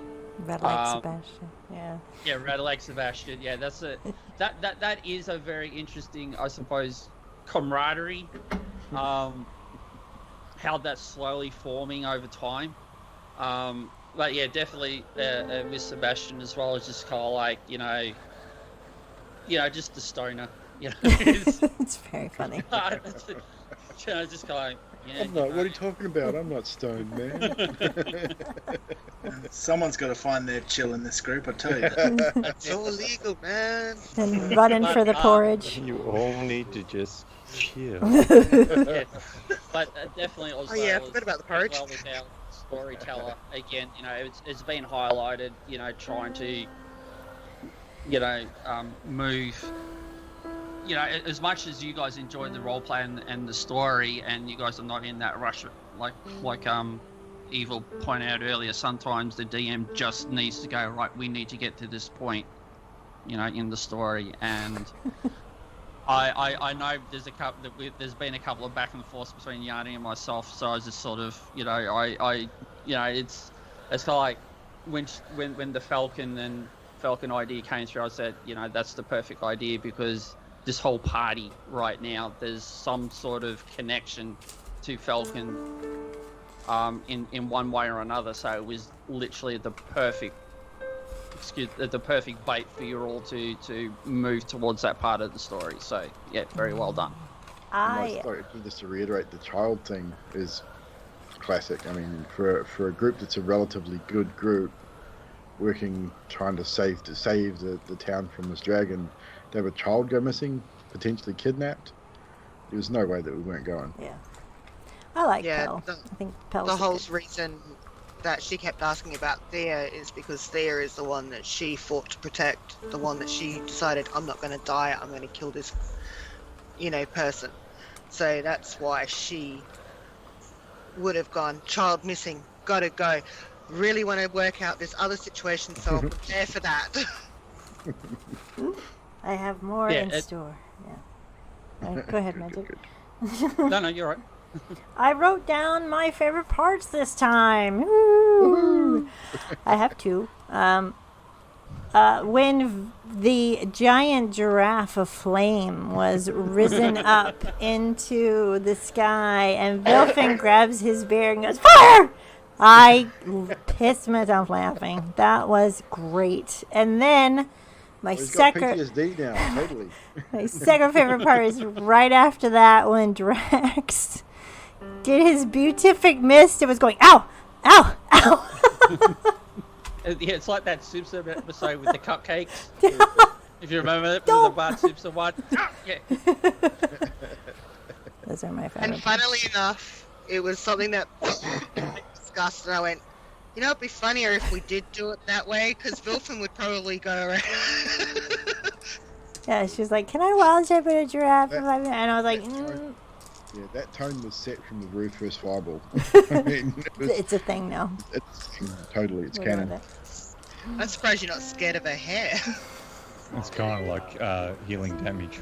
Yeah, healing damage has become canon in a lot of campaigns now. It's making an appearance quite a bit in Curse of Strahd lately. Yeah, right, Drax. I want to know how the innkeeper keeps a rhino in the end. Yeah. It was a very odd request. So, logistically, I don't think I could do I'm that. sitting there going, when she actually said it, I was thinking, wait a minute, everyone's going to see a giraffe being led away from. Roll for stealth, giraffe. So no one doesn't know what's there. She's just worried about the animals, and she's worried about talents and everything else that's going on with them being in cages. And then there's that feeling that she's got that maybe there is a giraffe there. Exotic. They keep saying exotic. Yeah. And giraffes in D&D are exotic. Yeah, they're like a unicorn. The logic's definitely there. I mean, no doubt, without any doubt. Yeah. But yeah, can you just go rescue some exotic animals and keep them in the inn for me? It's great. It's fine. It's Sure. Just put them in my room. I'll sort it out later. Yeah, we'll just turn my inn into a zoo. Right after, don't have anyone follow us ever again or we'll kill them. Can you keep some animals for me? By the way. Can you puppy sit? I'm sure Toblin's going to be awfully interested to find out he's got a giraffe and a rhinoceros and maybe God knows what else just hanging out in the inn. All of a sudden we go back and the menu's really large. And I thought it was a supply order. And it has all these exotic meats on it. Yeah. Giraffe on the menu. God. I got steaks and giraffe hoof soup and Jesus. All right. Well, it's time for shout out time. Join us. Tomorrow we won't be able to stream it, and today might be late because we have a dinner party that we are forced to go to. Forced socialization. So, Sunday, join us Sunday on Evildoer's channel. We need a shout out for Evil. For Vampire the Masquerade again. oh, yeah. before the masquerade. where a lot of us will be in. Everyone cough, get it out. Everyone's sick. We may or may not be there due to health reasons. And Well, some Wednesday of us are going as to be well. the living dead. We will be the living dead. I might be doing some more map stuff tomorrow Oh, there you go. as well. You can join I him got on his channel. 3 more cities to go for the Paradigm 2, so I'm getting there. All right. And join us next week with Magic playing as a paladin of tier. And we'll see if we can get them to fight a dragon or not. Because there will be more episodes after, just so you guys You know. seem very reluctant. You're to like, fight a dragon. no! We don't want to fight a dragon yet. You don't want it to. What's this module called again? We What? want another 3 or 4 levels before we fight a dragon. No, you're not going to get that. You're That's not the going to thing. get it. This is it. Yeah. We are at max level, people. No, we should be right. Someone's gonna die. That's weird. But I do have plans after. And not before we get to the next one. So we will have more. So, all right. So we will see you guys next week. Bye. Next time. Latest.